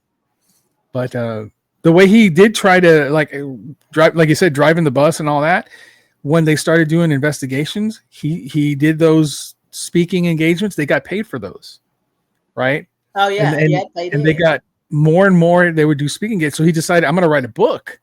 Oh, he wrote several books. Yeah, and made money off of that. And the people that they would help, he would put it in the book. Mm-hmm. And so it was interesting reading, man. It's real, especially when he read the book, because I haven't read the book yet. No, I haven't read any of his books. I don't plan on buying any of them. But I mean, think about it. If it's something like say the DeFeo family or the Perrons, right? The Perrons, he put them in his book. What happened? It's interesting reading, man. This lady's possessed, and then shit is flying off the shelves and whatever. Yeah. It's interesting stuff. So he made a lot of money off those books. He made good money off those books and those engagements. And then by the time the movies came along, I mean, that's why they're $1 billion franchises right now. Oh yeah, those movies are huge, and they're not stopping. I don't know if you. Oh, there's gonna be more. Yeah. So the final movie just came out. Like I said, I didn't feel it was that great, but it did show Tony and marrying their daughter and all that stuff, right? Okay. And then now there's going to be a show on HBO that's going to show Ed and Lorraine Warren as a young couple starting out. Oh my God. Okay. So this really has gotten me interested. I'm going to watch all the movies. Because I only seen Amityville Horror and Annabelle. And I think I've seen 2 Annabelles. There's a third one. I don't have that. There's a fourth one coming out. There's a fourth one. I'm behind. Maybe just okayed it. I was like, you have to be my what do you call it, to where you push people into watching the movies, because I'm like, I procrastinate when it comes to watching movies. Yeah, I'm the movie judge. Yeah. Watch The Real Verdict. That's where me, Kevin, Alicia talk about movies and rate movies, and then I judge them. Oh, I that give my sounds verdict. fun. Is Yeah, it it's horror fun. movies or all movies? All movies. We started with horror movies because it started in October.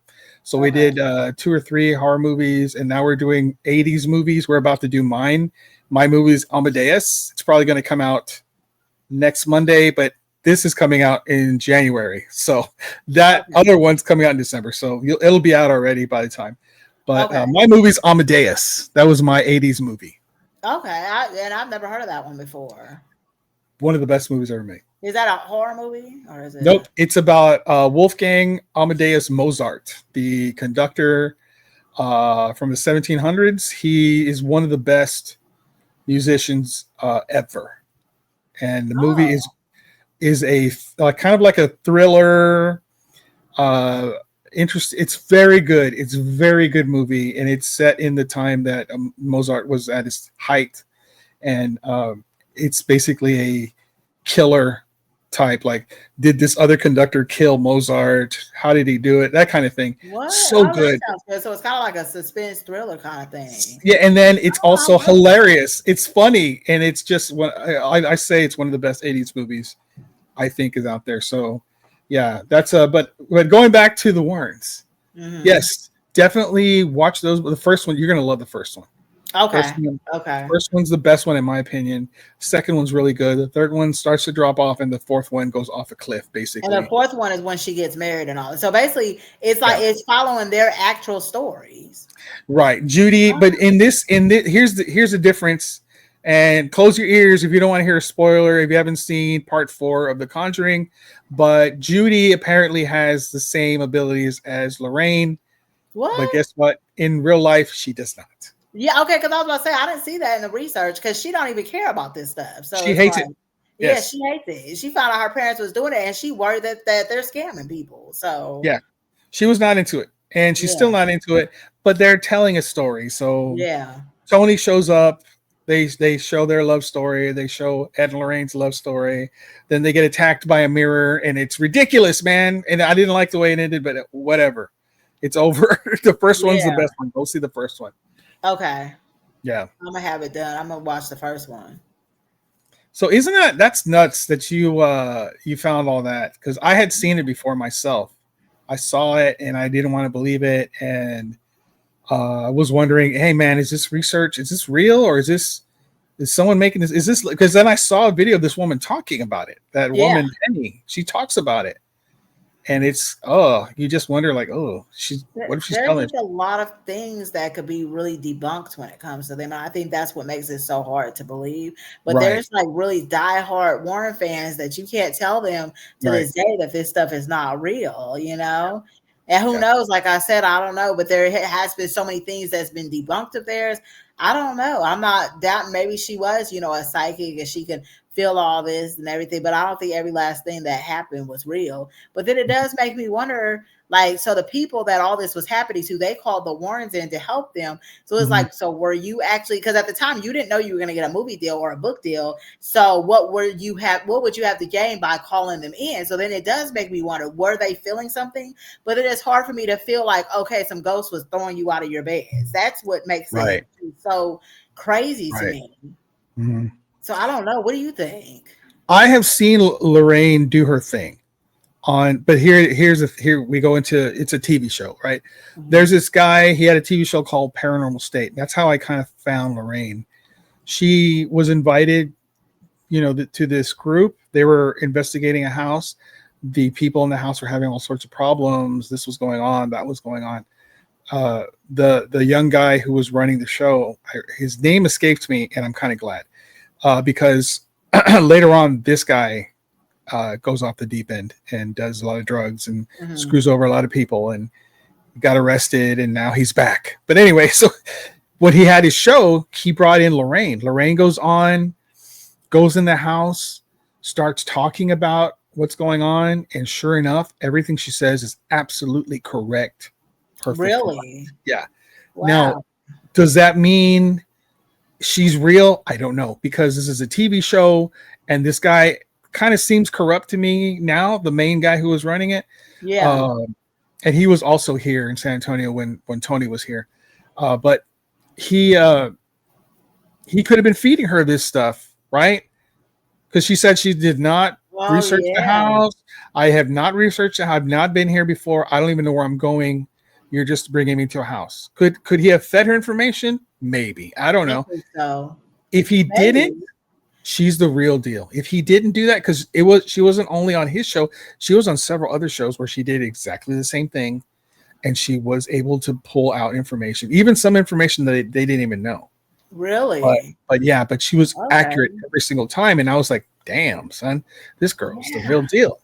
And then I started to find out, who is this woman, and I would go back and find, this is all before the movies, and you get to see who she was married to, what cases they did. I researched all that, so it was I think she's real. I believe that she may actually be the real deal, but I'm not an authority, so don't. So if that's the case, out of the two, then that means Ed was probably kind of more like the scammer out of the two of them. Yes, that's what I believe. I think that he was really good at grifting people. He would, he had this real authoritarian, pushy kind of like, he was going to tell you, oh, I'm a demonologist here. He could convince people, really. He had the ability, I think. And but he would always be the one to talk. That's what would bother me, Nish, is that he was the one who would talk when they were being interviewed. It was both of them next to each other. She's clearly the most talented person. Yeah. And the main, draw from these people, but he had to be the one who was talking. Yeah. Okay. Yeah. I don't like that. That doesn't come across as. There's something about that, right? Right. There's something about that. Yeah.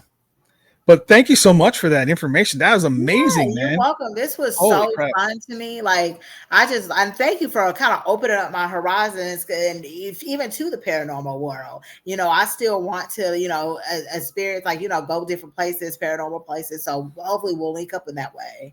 Absolutely. I want to show you, if you got enough time, a couple of the items that are in the Warren Museum. So let me see if I can. I want to see. Yeah, because that's one thing I didn't look up. All I know is the doll is up in there, and they was just talking about everything in there is cursed. So I'm like, I know not to touch anything. Oh, that's what I was going to ask you just now while you're looking that up. So since the guy that handled the doll dies, when they travel, do they like hire somebody else, or how is somebody else going to take that job? I don't know. See, I don't know if they're doing it anymore, because after that happened, the house got sold, and it included the museum inside. So Tony sold the house to that comedian. Because the guy handled the doll to put her in her trouble case. So after that, she just can't come out the case no more at all.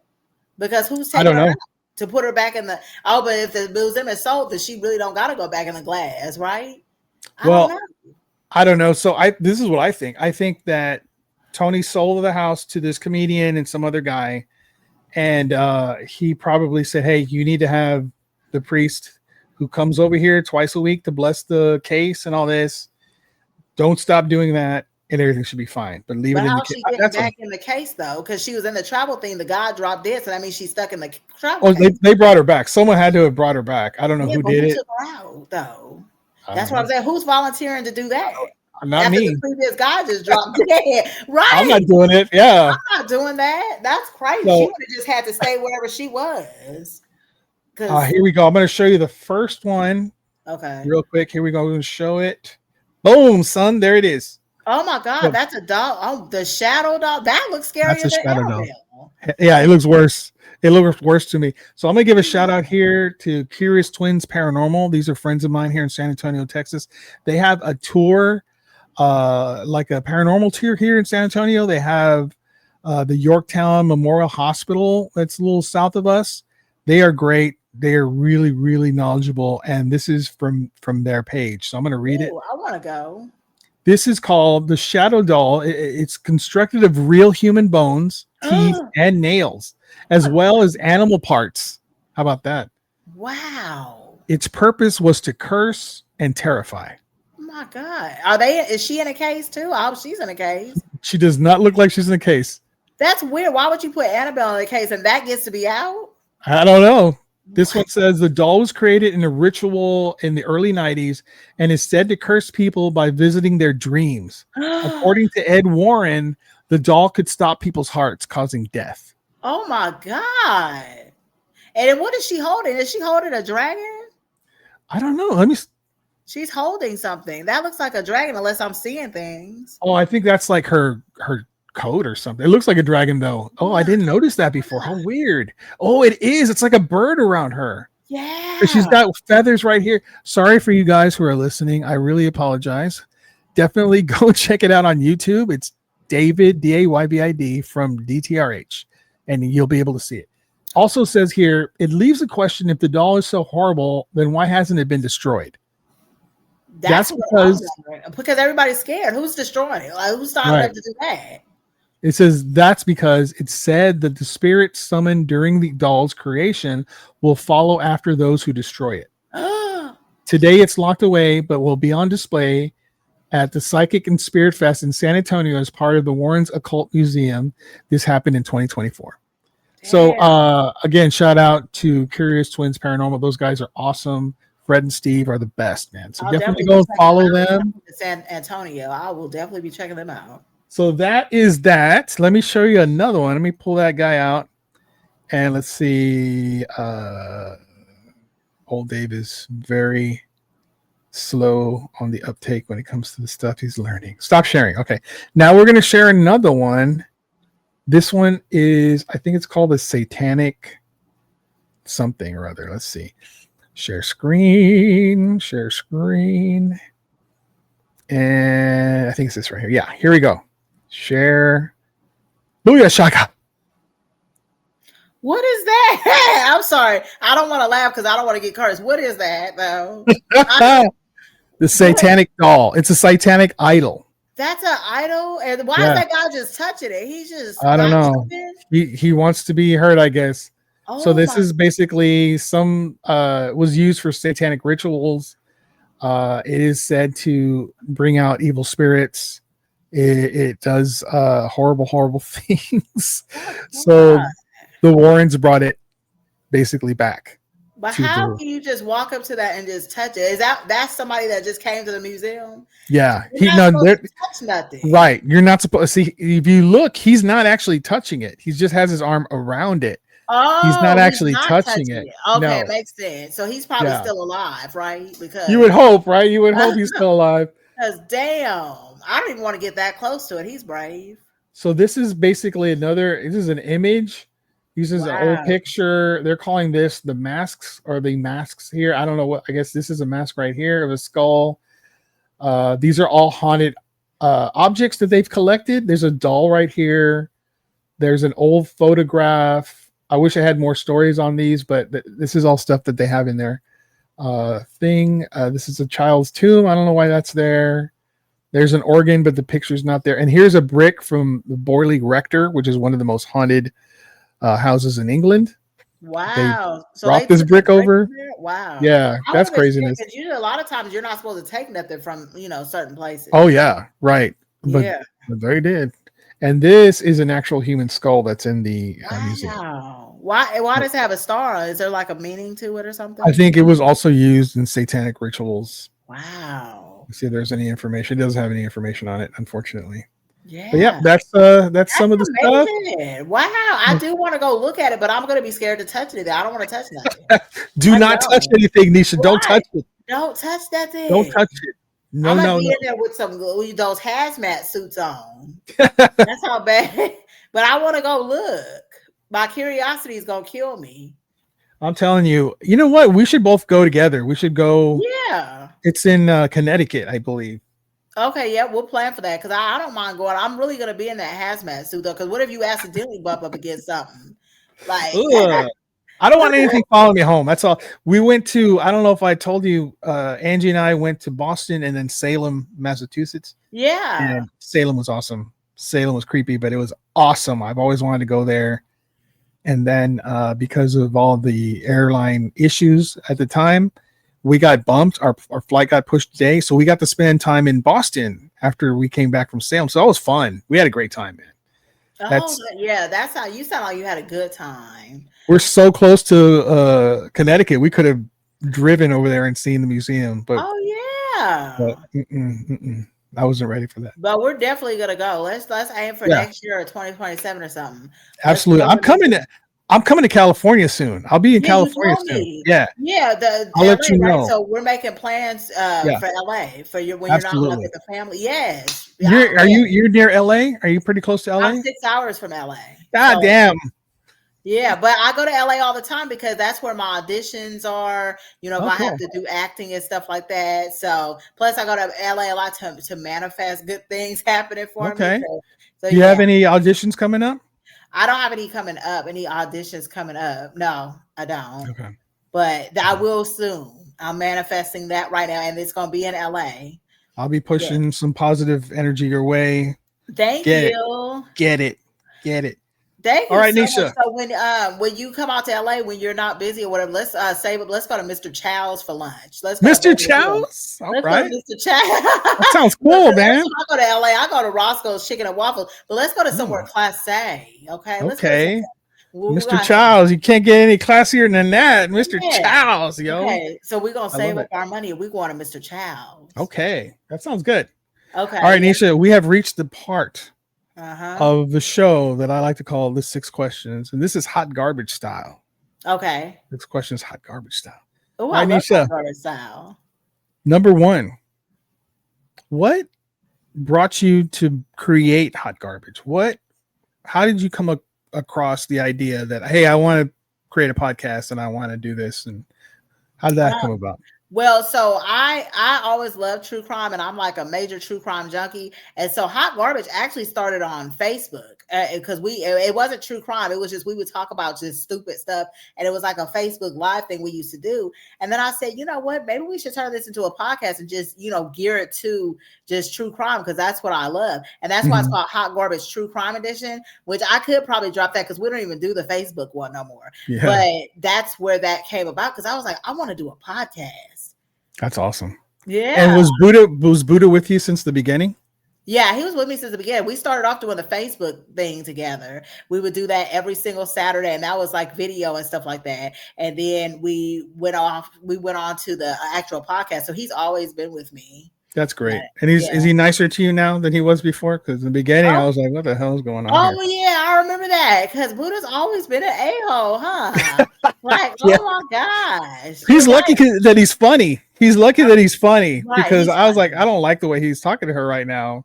And then he would say something funny, and I'm like, okay. Yeah, that's how he is. He's that very, like, he's just like really funny. Like when we had that whole back and forth thing, you notice that whole back and forth banter where we kind of get on each other. Good stuff. And a lot of people would say, because we argue sometimes. Did you hear the one where we actually was arguing on the podcast? I think so. A while back, right? I think I remember that one. Yeah. It was like, oh shit, what's going on here? Yeah, we had to stop doing that though, because it was like a lot of people was like, y'all arguing on the podcast, and they did not like it. So I'm like, okay. Really? Yeah, I was like, okay, we gotta reel it in because we would argue so much on the podcast. He would say something to piss me off, and here I go back and forth. Now we're not even focusing on the story; we focusing on each other arguing. Yeah. I at first I was kind of bothered by the way he would treat you, but he does love you. He does show that y'all do have a good rapport. You hit back. Yeah. you always hit back, and I think a lot of the fans love to hear that. Yeah. But a lot of people actually like the arguing sometimes. I think a lot of people lean that way, because I like to watch. I don't know if you've ever seen, what is that, Hell's Kitchen? Yes. Gordon Ramsay. With Gordon Ramsay, yeah, and he's calling people donkey. You're a donkey. I love that. I love it, man. Yeah. He's mean to people, dude. I love it. I don't know why I like that, but it's like that's like I want to say that to certain people, but I'm not like that. So I love to see it. Number 2, Nisha, I've always wanted to ask you. I got a little taste of you being behind the camera for the documentary. Got to see it a little bit. Mm-hmm. What was that like, man? How was that? Like, you came across so good and knowledgeable about your craft, and I was like, damn, they should have just done her and skipped all those other people that were in it. Oh, thank you. What was that like? It was so fun. It was such a good experience. Like, you know, getting flown out to LA and they Yeah. get there and the experience was so good because I got to really like show my research. And you know, they really treat you like the people I was working with, they treated me so good. And I just got to spend a day with it. Felt like, you know, what was friends. Like, you know what I mean? It Yeah. was like so the guy, Steven, we was just talking like we was friends, like, cause he's a very true crime expert as well. So Oh it wow. was great because when he was asking the questions and stuff like that, we're kind of just talking back and forth. So it made me feel so comfortable. It really, it's a good experience. I just love it so much. That's great. And you worked with them again, right? There was Yeah, another I've done second part 3 to of that. them. Oh, Yeah, nice. Very cool. yeah. That sounds. I can't wait to see the other the last one that's coming out. Oh What's, yeah. what's that one about? Can you The tell me? well, it's so that one is so you know that Stockton serial killer. You're not from California. So we had a serial killer out in Stockton, Mhm. and it was actually really scary for me because my daughter's dad, actually my whole daughter's other side of the family lives in Stockton. So for a while, I didn't want to send my daughter out there because we didn't know who the killer was targeting, and it turned out he was just targeting random homeless people on the street. Oh, But okay. it was just the weirdest thing. So that one is I Survived a Serial Killer, and it actually has a lot of the homeless people that actually survived him. They Mhm. actually did an interview and stuff like that. So I was talking a lot about him and his background. Oh, okay. That was Interesting. on Tubi as well. Okay, and that's already out. Yeah, that's out right now. And so everyone, if who wants to check this out, it's out on Tubi, and that one is called. What is it called again? I Survived. I I Survived a Survived. Serial Oh, Killer. I've seen those. I've seen those episodes. I Yeah. Survived. Those are good. Yeah, they were really good. And that one actually had 6 different survivors of different things because Okay. it was like, I think the dating game killer, because I talked a little bit about all of them, but they would be killing people. And there was always one person that survived, and now they're back and they're telling their story. I And saw then that one. yeah, you saw, okay. Yeah. And then I was Mhm. also on the Grim Sleeper one too. The guy, he was Mm. an African American serial killer, and so that was the big deal with him because you know a lot of people, serial killers was typically white men. So the fact that he was an African American man, I uh, followed that one. I really yeah, followed that one. Yeah. I was following the patterns of where he was going from here. It was like in LA, right? Or somewhere near it. yeah, It was yeah, here, there. And like there mhm, was like they're trying to catch him. That he was still at large, but they finally got yeah, him, right? So yeah, ugh. mhm. Okay. Number 3. Okay, so the next 4 questions are going to be questions I ask everybody. Okay, So the next question is how how do you want to die? damn, okay. I was well in my sleep. That's what everybody always said. Because you know what, that's the easiest death. And I Yeah. remember, and it's funny that you said that because remember when Amanda put that question up talking about how if you had a choice between dying, but you can't say in your sleep, what kind of Mhm. horrible death would you want to have? And I put on there, I'm not answering that because I'm not gonna jinx myself. Why would Right. you say? And people was really on there talking about, I want to get hit by a car and I want my head to fly off. Like, no, I want to die peacefully. I just want to go to sleep and don't wake up. Mm. That's it. Like, Yeah, that's my choice too. That's the easiest one. Yeah, that's how it want. I don't. I want to ask you what you want. How do you want? And yeah, that's hey, listen. that's There's the nothing wrong with easiest that one. answer. Yeah, I just go love to that sleep and answer. don't wake up. Like, I don't Yeah, want to. Because what other kind of death would be good where you don't feel nothing? quick ones like I would say a nuclear blast would kill Oh you yeah. instantly. What else? What else could? Anything where it's like, and you're gone. And you're That's what I want. gone, I don't right? want to feel shit. I don't want to have an agonizing cancer that Yeah, kills me slowly for 18 months. I don't want that. right. I don't Sleep, want that either. Because sleep. that's the thing too. And I remember on one of your episodes where you was talking about, I think you picked up a guy in a lift ride and he Mm, looked like a skeleton. He basically you could tell he was dying. He was basically dead. yes. But it's Yeah. that I don't want that because you know he's probably dead right now. Like, Yeah. I think about him from time to time, like hoping yeah, because he was such a nice person. that's You know, sad. it's very sad. It was very obvious too. I helped him in. I had to help him in, and I Mhm. could feel his bones as I was pushing Really? him because he said, "Go ahead and push me. Go ahead and push me." And I put my hand up against his back, and you can just feel his skeleton. You could Oh, feel it. He was that's just sad. nearly skin and bones. He was I would have been so feeling against. like I'm gonna push him and his bones is gonna fall apart. I was, yeah. he was very fragile. It was not long. It was not long. Poor guy. So did you find out, did he die? Like I finally? know. No, I dropped him off. Like I said, yeah, I'm a rideshare driver, and I dropped him off, and that was the last I saw of him. So I don't know. He probably had just like 6 months, or even not even that. Probably less. I don't think he had that long. No, he was clear. He knew. It's like he knew he wasn't, but he didn't want to talk about it. He wanted to talk about my truck, my Toyota, and he used to work for. He was just a cool dude. It makes me sick. He was I hate probably tired cancer. of talking about death. Yeah. Who wants to talk about that shit, right? You want to live. Yeah. So I was, let's talk about cars, man. Let's talk about cars. We talked about paranormal stuff. We're laughing, having a good time. I did my best to try to make his ride comfortable. Yeah. And, I do volunteer work on the side where I deliver cancer patients to their appointments that don't have any other way of getting there. Oh, and you I do that too? You still do that? for the American Cancer Society. I haven't done it in a while, but I need to get back to it. It's very rewarding. Yeah. But the second part of that question, Nish, is how do you think you'll die? Oh my God. Okay. Okay. You're not getting away. Yeah. Okay. Any other way but in my sleep? Okay. Man, I don't want to put this out here, so I'm about to knock on one in advance, but about car accident, because sometimes I'm not gonna lie, I do some crazy stuff, and I like, because I be just trying to get to where I'm trying to get to, and it's like sometimes and it's crazy because I'm very conscious because I don't want my insurance to go up of getting into accidents, but at the same time, I'm not gonna lie, sometimes I drive like I'm the only person on the road. Sometimes I do. And I'm like, please don't let me have no car accident. Sometimes people honk at me. I ain't gonna lie. Sometimes I'll I'm one of those people, I'll look in my mirror, I'll forget to look over my shoulder, and oops, you was right there. My bad. Sorry about that. Nisha, look in your mirror, man. Look in the mirror. Holy shit. I'll tell you this. I look twice, sometimes 3 times, and that saved my life. At least a handful of times. Yeah, because I'll look and I think there's nothing, and then I'll look again and here comes a car right up. Yeah, so sometimes they do just be coming out of nowhere. It's not just me, right? Where did you come from?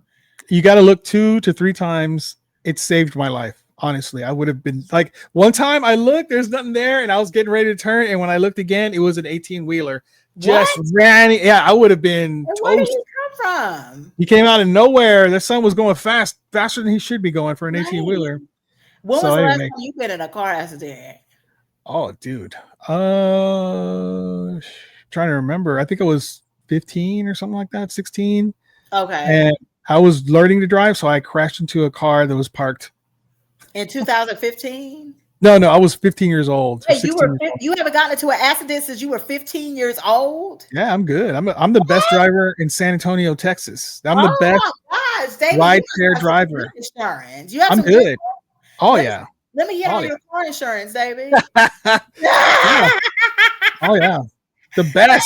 Hey. I'm the best driver there is. I've never heard of that. You're the only person that says you were 15 years old. You've never had no car. That's crazy. That's amazing. Yeah. The only time I ever did it was I was learning how to drive, and I banged into a parked car.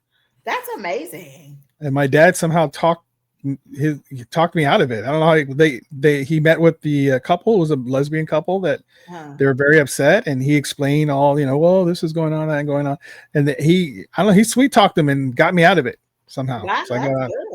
He's good at that. See, I thought I was doing good because I haven't had an accident since 2021, and I thought I was doing hella good, killing it. And that one wasn't my fault though. I got rear-ended, but I was like, oh, so it wasn't your fault. So technically, you didn't, right? You didn't cause it. Yeah. Thank you, Dayvid. So number 4, I already know the answer to this. I'm going to ask it, but I'm going to change the question. Okay. So number 4 is, what is the weirdest paranormal experience you ever had? You have not had one. Mm-hmm. So what is the weirdest experience you've ever had in life? You ever had any weird ass experiences?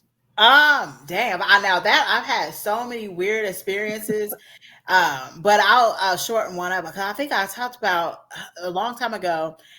The one that comes to my mind was this guy came to my house and he knocked on my door. I don't open my door no matter what, but he knocked on my door, basically asking to charge his phone, basically.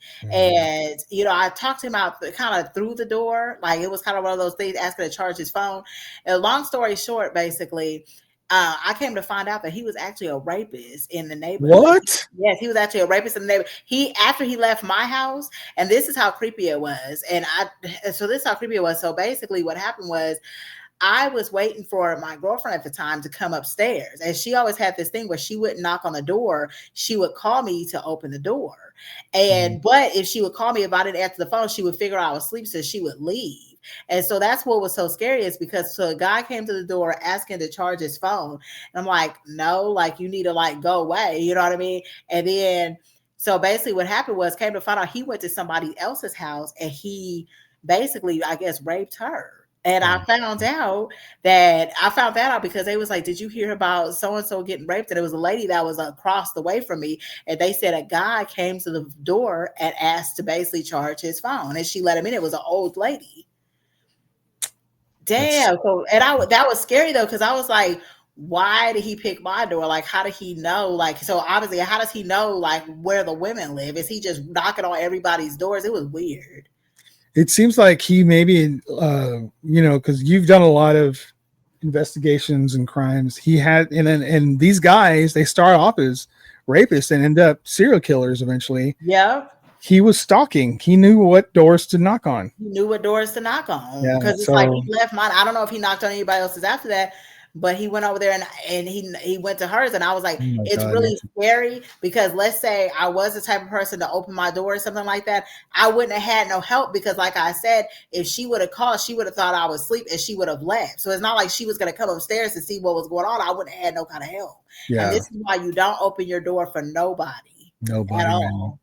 Good job, dude. Good job. I feel so bad for your neighbor, though. God damn. I do too, because she was an old woman and she got raped. After that, it was like, and I guess she lived by herself. After that, she had to move. I think her kids came and got her and stuff like that. God damn. Yeah, it was crazy. And I was Did just they like, catch the guy? They did catch him. I forgot how they catch him, but he actually had gotten out of prison when this happened. I don't know what he had did, but he had gotten out of prison and he went back to prison. And all I could think of was that could have been me. Yeah. So glad it didn't happen to you. I'm glad it didn't happen, but that's so scary to know I was like that close. That is the thing. But I've had a lot of weird things happen to me. It's really, yeah, like weird non-paranormal stuff, but just weird things that just happen.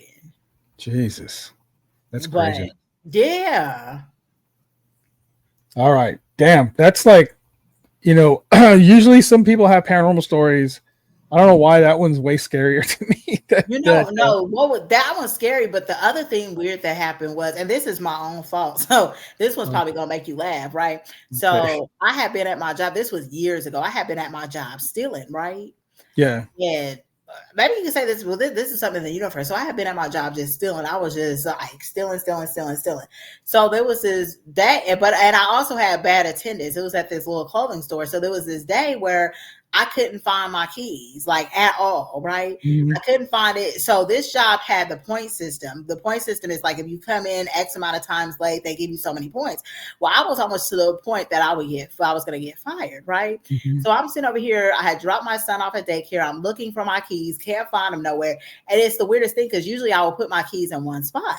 Well, this particular time, it took me about an hour and a half to find my keys. And I found them in the trash. And I was like, how did they get in the trash? It's the weirdest thing. Something was trying to tell me don't go to work that day, right? But I took my ass over to work. So I get to work, I clock in, I go to the fitting room, because that day I was on the fitting rooms. And so the manager comes, hey, can you see me in the office? And I was like, oh, damn. I'm thinking I'm about to get fired because I'm an hour and a half late and my points is already bad. I got in the office and the police was waiting there for me. Shit. Take me to jail because what? So they sat me down and I was like, what's going on? And so they had that loss prevention. They had the manager. They was like, so yeah, we looked on the cameras and we noticed that there's a pattern, because what I would do is I would have my family come up there and we would we would pick out a whole bunch of stuff, right, on my shift, right? Then they would come to my register with hella bags and I would bag all the stuff up, my stuff, their stuff. And then that's back when checks was in. So they would write a check and I would act like the check didn't go through. And I'm like, sorry, I can't accept this. And then they would just take all the bags and just walk out. So basically I'm thinking like, I didn't know that was going to happen. I would turn my back and they would take all the bags and they they were showing me the footage. They said that didn't happen about 7 different times. And I was like, well, I can't control the fact that, you know what I mean? Like, they're taking these bags. I don't even know these people. What are you talking about? And they was like, yeah. And then they just arrested me right then and there. And then as they're walking me out, everybody's looking at me. And then the manager wants to come and be like, it took my name tag off. Like, yeah, okay, now you can escort her on out. And so I was like, that day, I think I lost my keys and they were in the trash because something was trying to tell me don't go to work that day. Yeah. Because when I got there, the cops was waiting for me. I was like, damn, I should have just not even went. Nisha. That's crazy. Yeah. I can't believe it. I didn't know I had stole. They said I had stole like $1,500 worth of more merchandise. Oh my God. Hey. Nisha. So I don't steal from my job no more. Have you ever stolen from your job before? Your whole life? My whole life. Yeah. Hey, don't ever do that because you will. Yeah, apparently it's bad. That was the weirdest thing.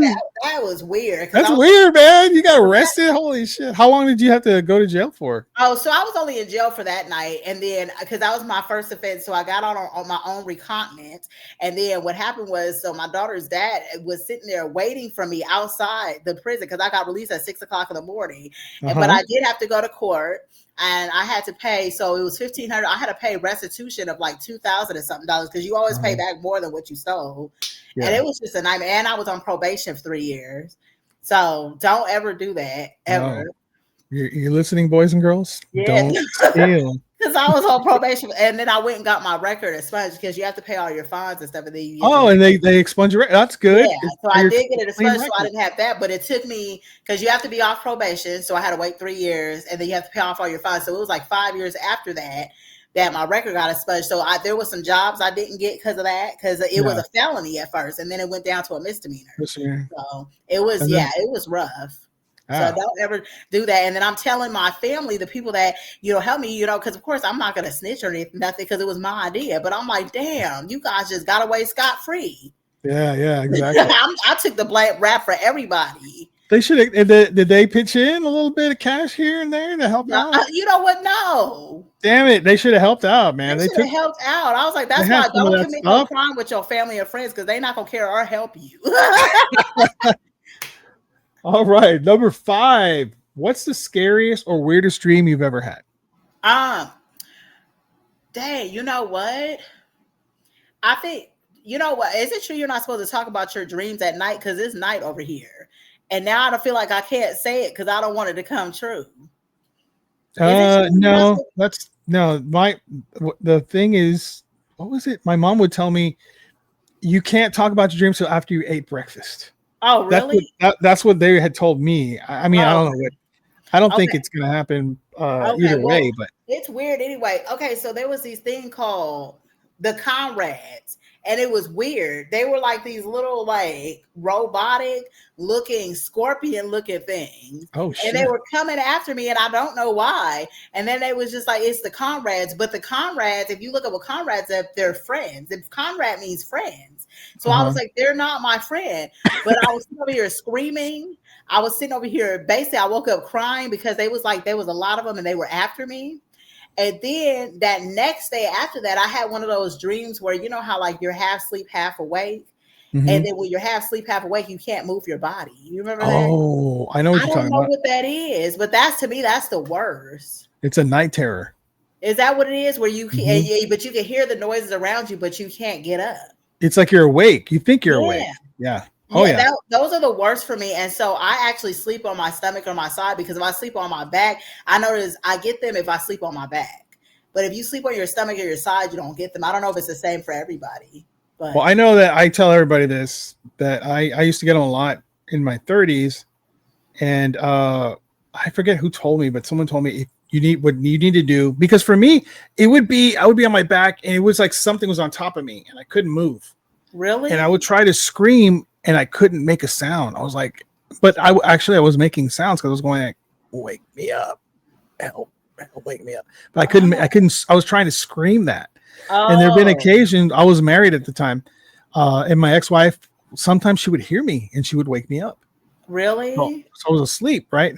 But this one person told me, hey, when that happens the next time, look around the room, open your eyes and look around, and then you'll be able to tell if you're dreaming or if you're actually awake. So I did that, right?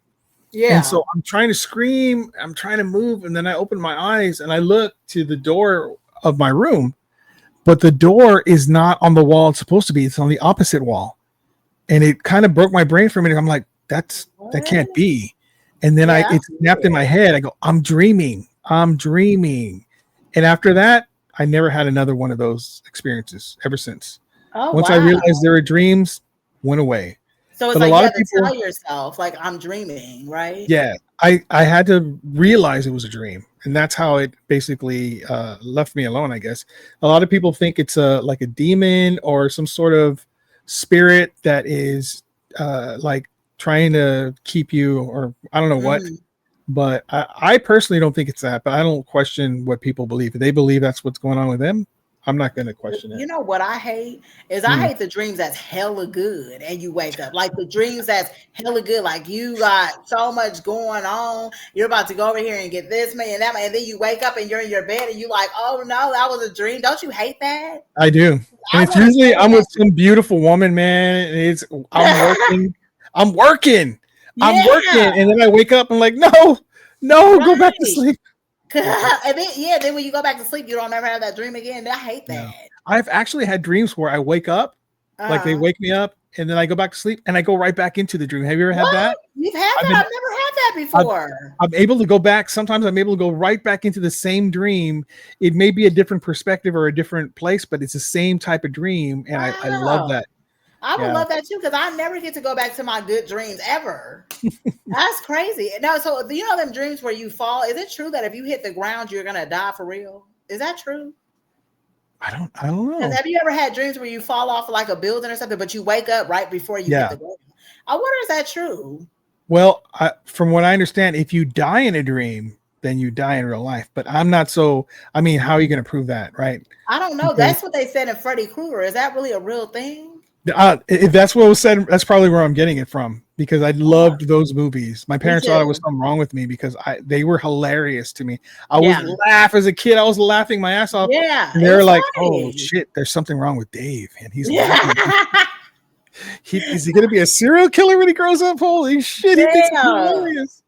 It was That's like hilarious. me. I've been watching scary movies since I was 5, and they don't bother me at all. And honestly, I was a big Freddy Krueger fan until, like, Yeah. I don't know if you watched the new one, but you fully understand it because at first they make it seem like they don't know if he did it or not. They just burnt him up based on. But the new one says that he really did actually do that. He was Oh, really really? all those kids. Did you see the Oh, new one? no, I haven't seen that. I gotta check that Yeah. out. There's a That's remake cool. of Freddy Krueger, and in that one, it clarifies he did that shit. Because they were like, in a sense, wrong, right? They were like, he did it, and they killed him, and that's why he's getting revenge because he was Yeah. innocent. Apparently, he's not. Okay, good to know. Yeah. Good to That's know. why for me, I was like, damn, now because I was always Freddie, versus Jason. I was team Freddie, but now I switched it over to Jason because I was like, damn, so he was a child molester because it was never actually proven. Oh, how sad. I Okay. was like, damn, but then that doesn't make sense because if you got burnt up because you were molested kids, then why are you coming back for revenge? It would have Yeah. made more sense if they would have kept it as he didn't do it. He just Right. got accused of doing it. Yeah, because then why exactly? I guess he's evil and he's just gonna get revenge because they killed him. I guess I don't know. And Right. he was going after the kids, so that kind of leads to Yeah. that too. Right. I had a dream when I was a kid we had bunk beds Mhm. and they were made out of wood, of course, and like the mattress, you know how some mattresses are above the end of the bed. Yeah. Well, this one was even, and the end was wood. So the mattress so one day I'm sleeping kind of like on the pillow, on the mattress, and on the wood part, and I have a dream that I'm falling. Mm. And I'm falling and I'm about to hit the ground and I go bang my head. You really? Oh no! Yeah, I hit the wood. It woke me up, but I didn't hit the ground apparently. Right, that sounds painful though. Yeah, it was painful. All right, Nisha. Question number 6. Nisha, who the fuck do you think you are? I am an ambitious, motivated, beautiful woman.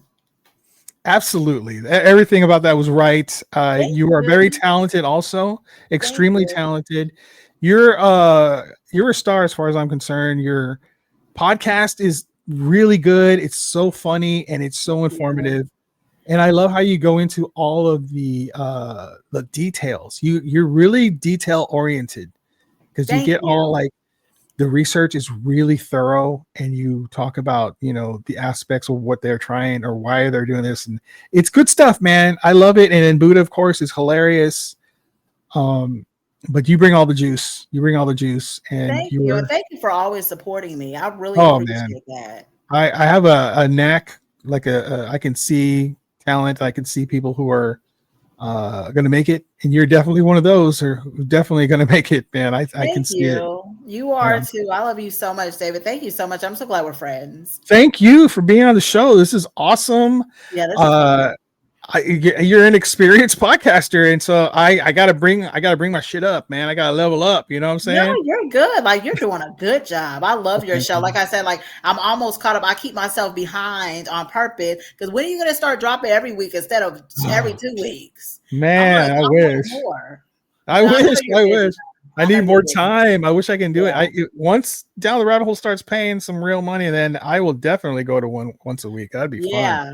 Because I'm like, I gotta keep myself behind just to make sure I always have something.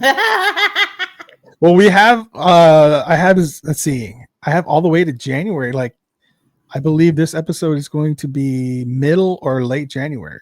Okay, cool. Thank Yeah, so you. that's cool. And then I'm going to be talking to Abby Dent. She's a paranormal investigator out of England. Ooh. I'm going to be recording that on Tuesday. Okay. Tomorrow, I get to record with The Real Verdict with my other podcast with Kevin and Alicia. We're talking about the movie Amadeus, which is one of my personal favorites. So that's Okay. what's coming up, guys. Nisha, thank you so much for joining me. God, it was such a damn pleasure to have you on the show. I'm so glad we did this. Oh, you're I love welcome. you, Nisha. I love you so much. Oh, I love you too. And if you guys want to check me out, check out Hot Garbage True Crime. It's on Spotify, Apple, everything. Also, follow her on Instagram. Yeah. Oh yeah, Hot Garbage Show. Yep, on Instagram. Yes. It's a great page. She puts all the stuff that she's talking about. Definitely go follow her there, guys. And if you are interested in it, guys, then definitely go down the rabbit hole. Thank you so much. I will see y'all later. Bye, Nisha. Bye. All right. Special thank you to Nisha Brown, host of Hot Garbage. Go check her out. Her show's amazing. Her and Buddha are hilarious. They sometimes get into arguments and it's funny. Honestly, go check it out. Hot Garbage is the best true crime out there. So definitely go check that out. She's great. All the stuff about the Warrens, I hope some of you who were listening didn't get upset. This is all speculation, guys. We don't know if it's real. We don't know if it's fake.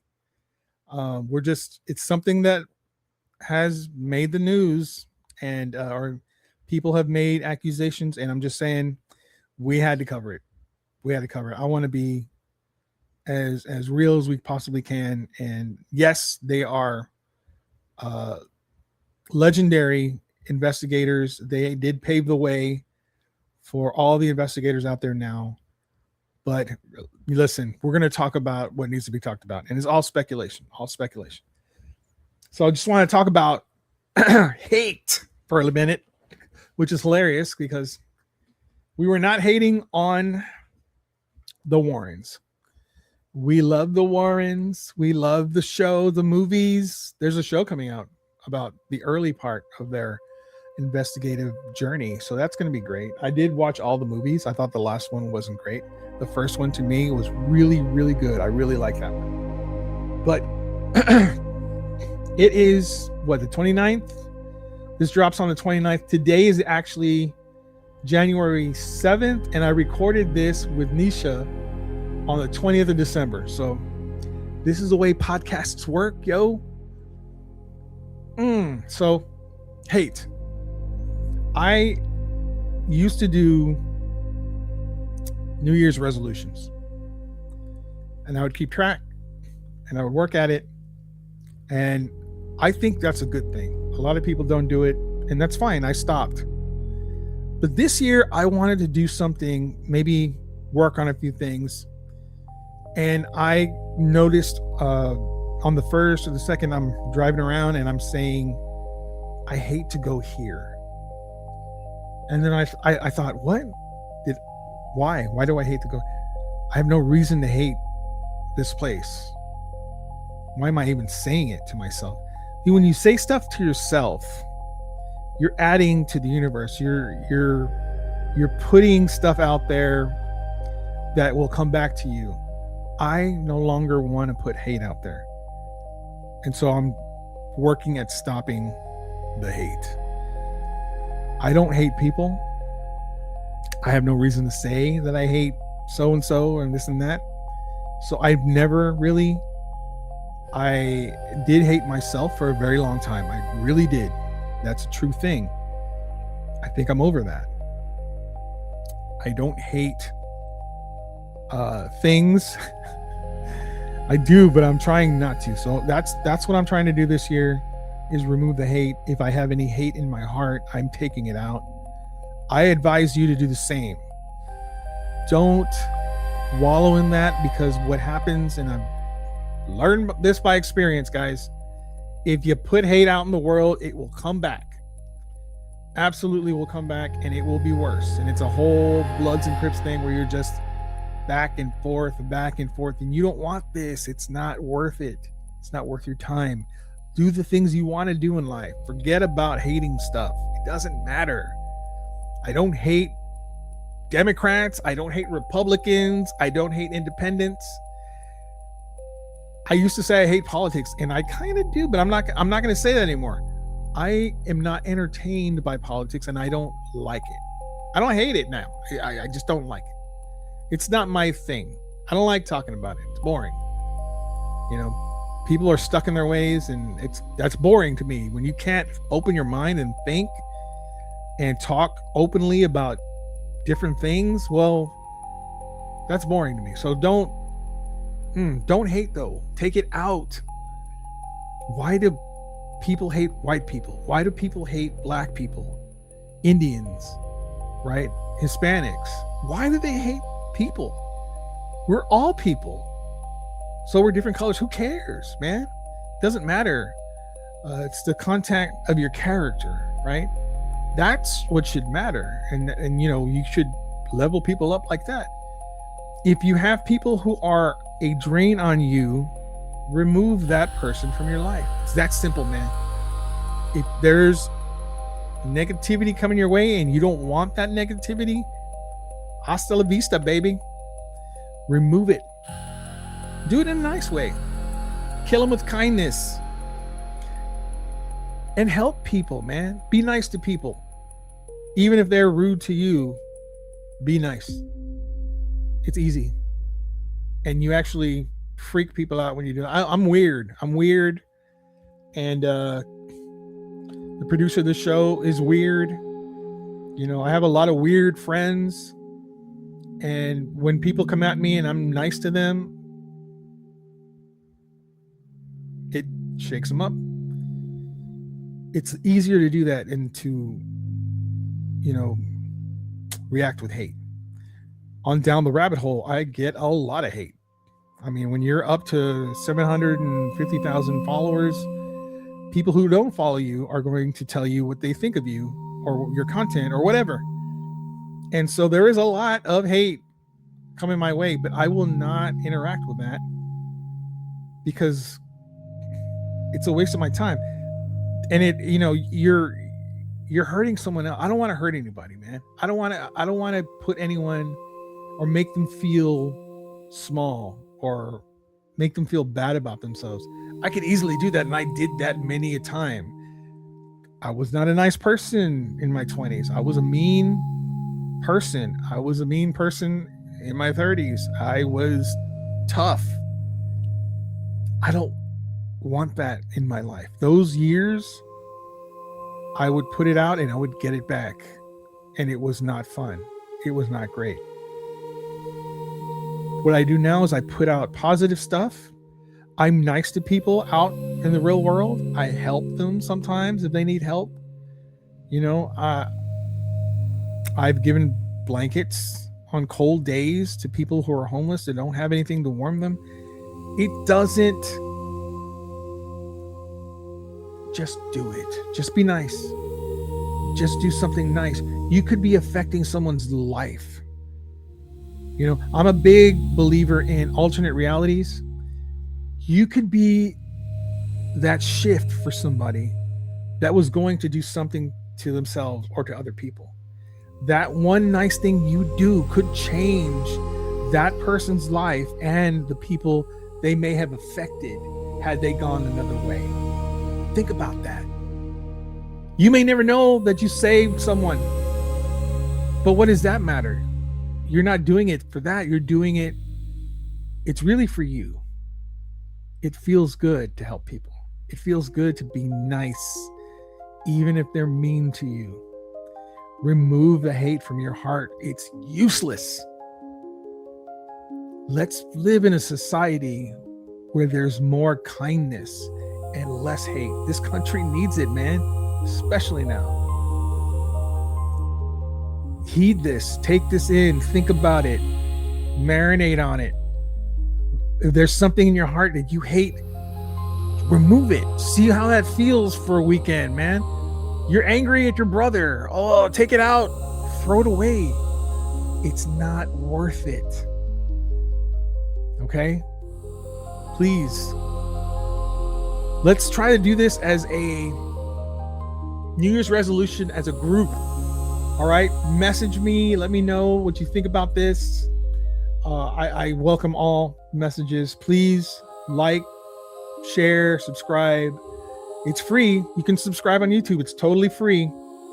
And I want to hear from you. Please let me know how you feel about this. What are your thoughts on this? Is this wrong? Am I right?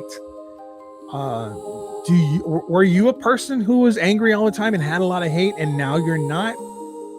I would love to hear that. I would love to hear from you. Is it better for you? Obviously. I mean, for me, it works. And I'm not ever going back, dude. Not ever going back.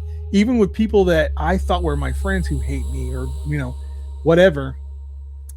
That's fine. You can do that. That's not my problem. That's yours. I'm not going to worry about that. So, again, let me know. I want to hear from you. All right. That's the show. Thank you, guys. Oh, man, it's been such a pleasure. 20 episodes. I'm very proud of this. Thank you. And I will see you next time. Later.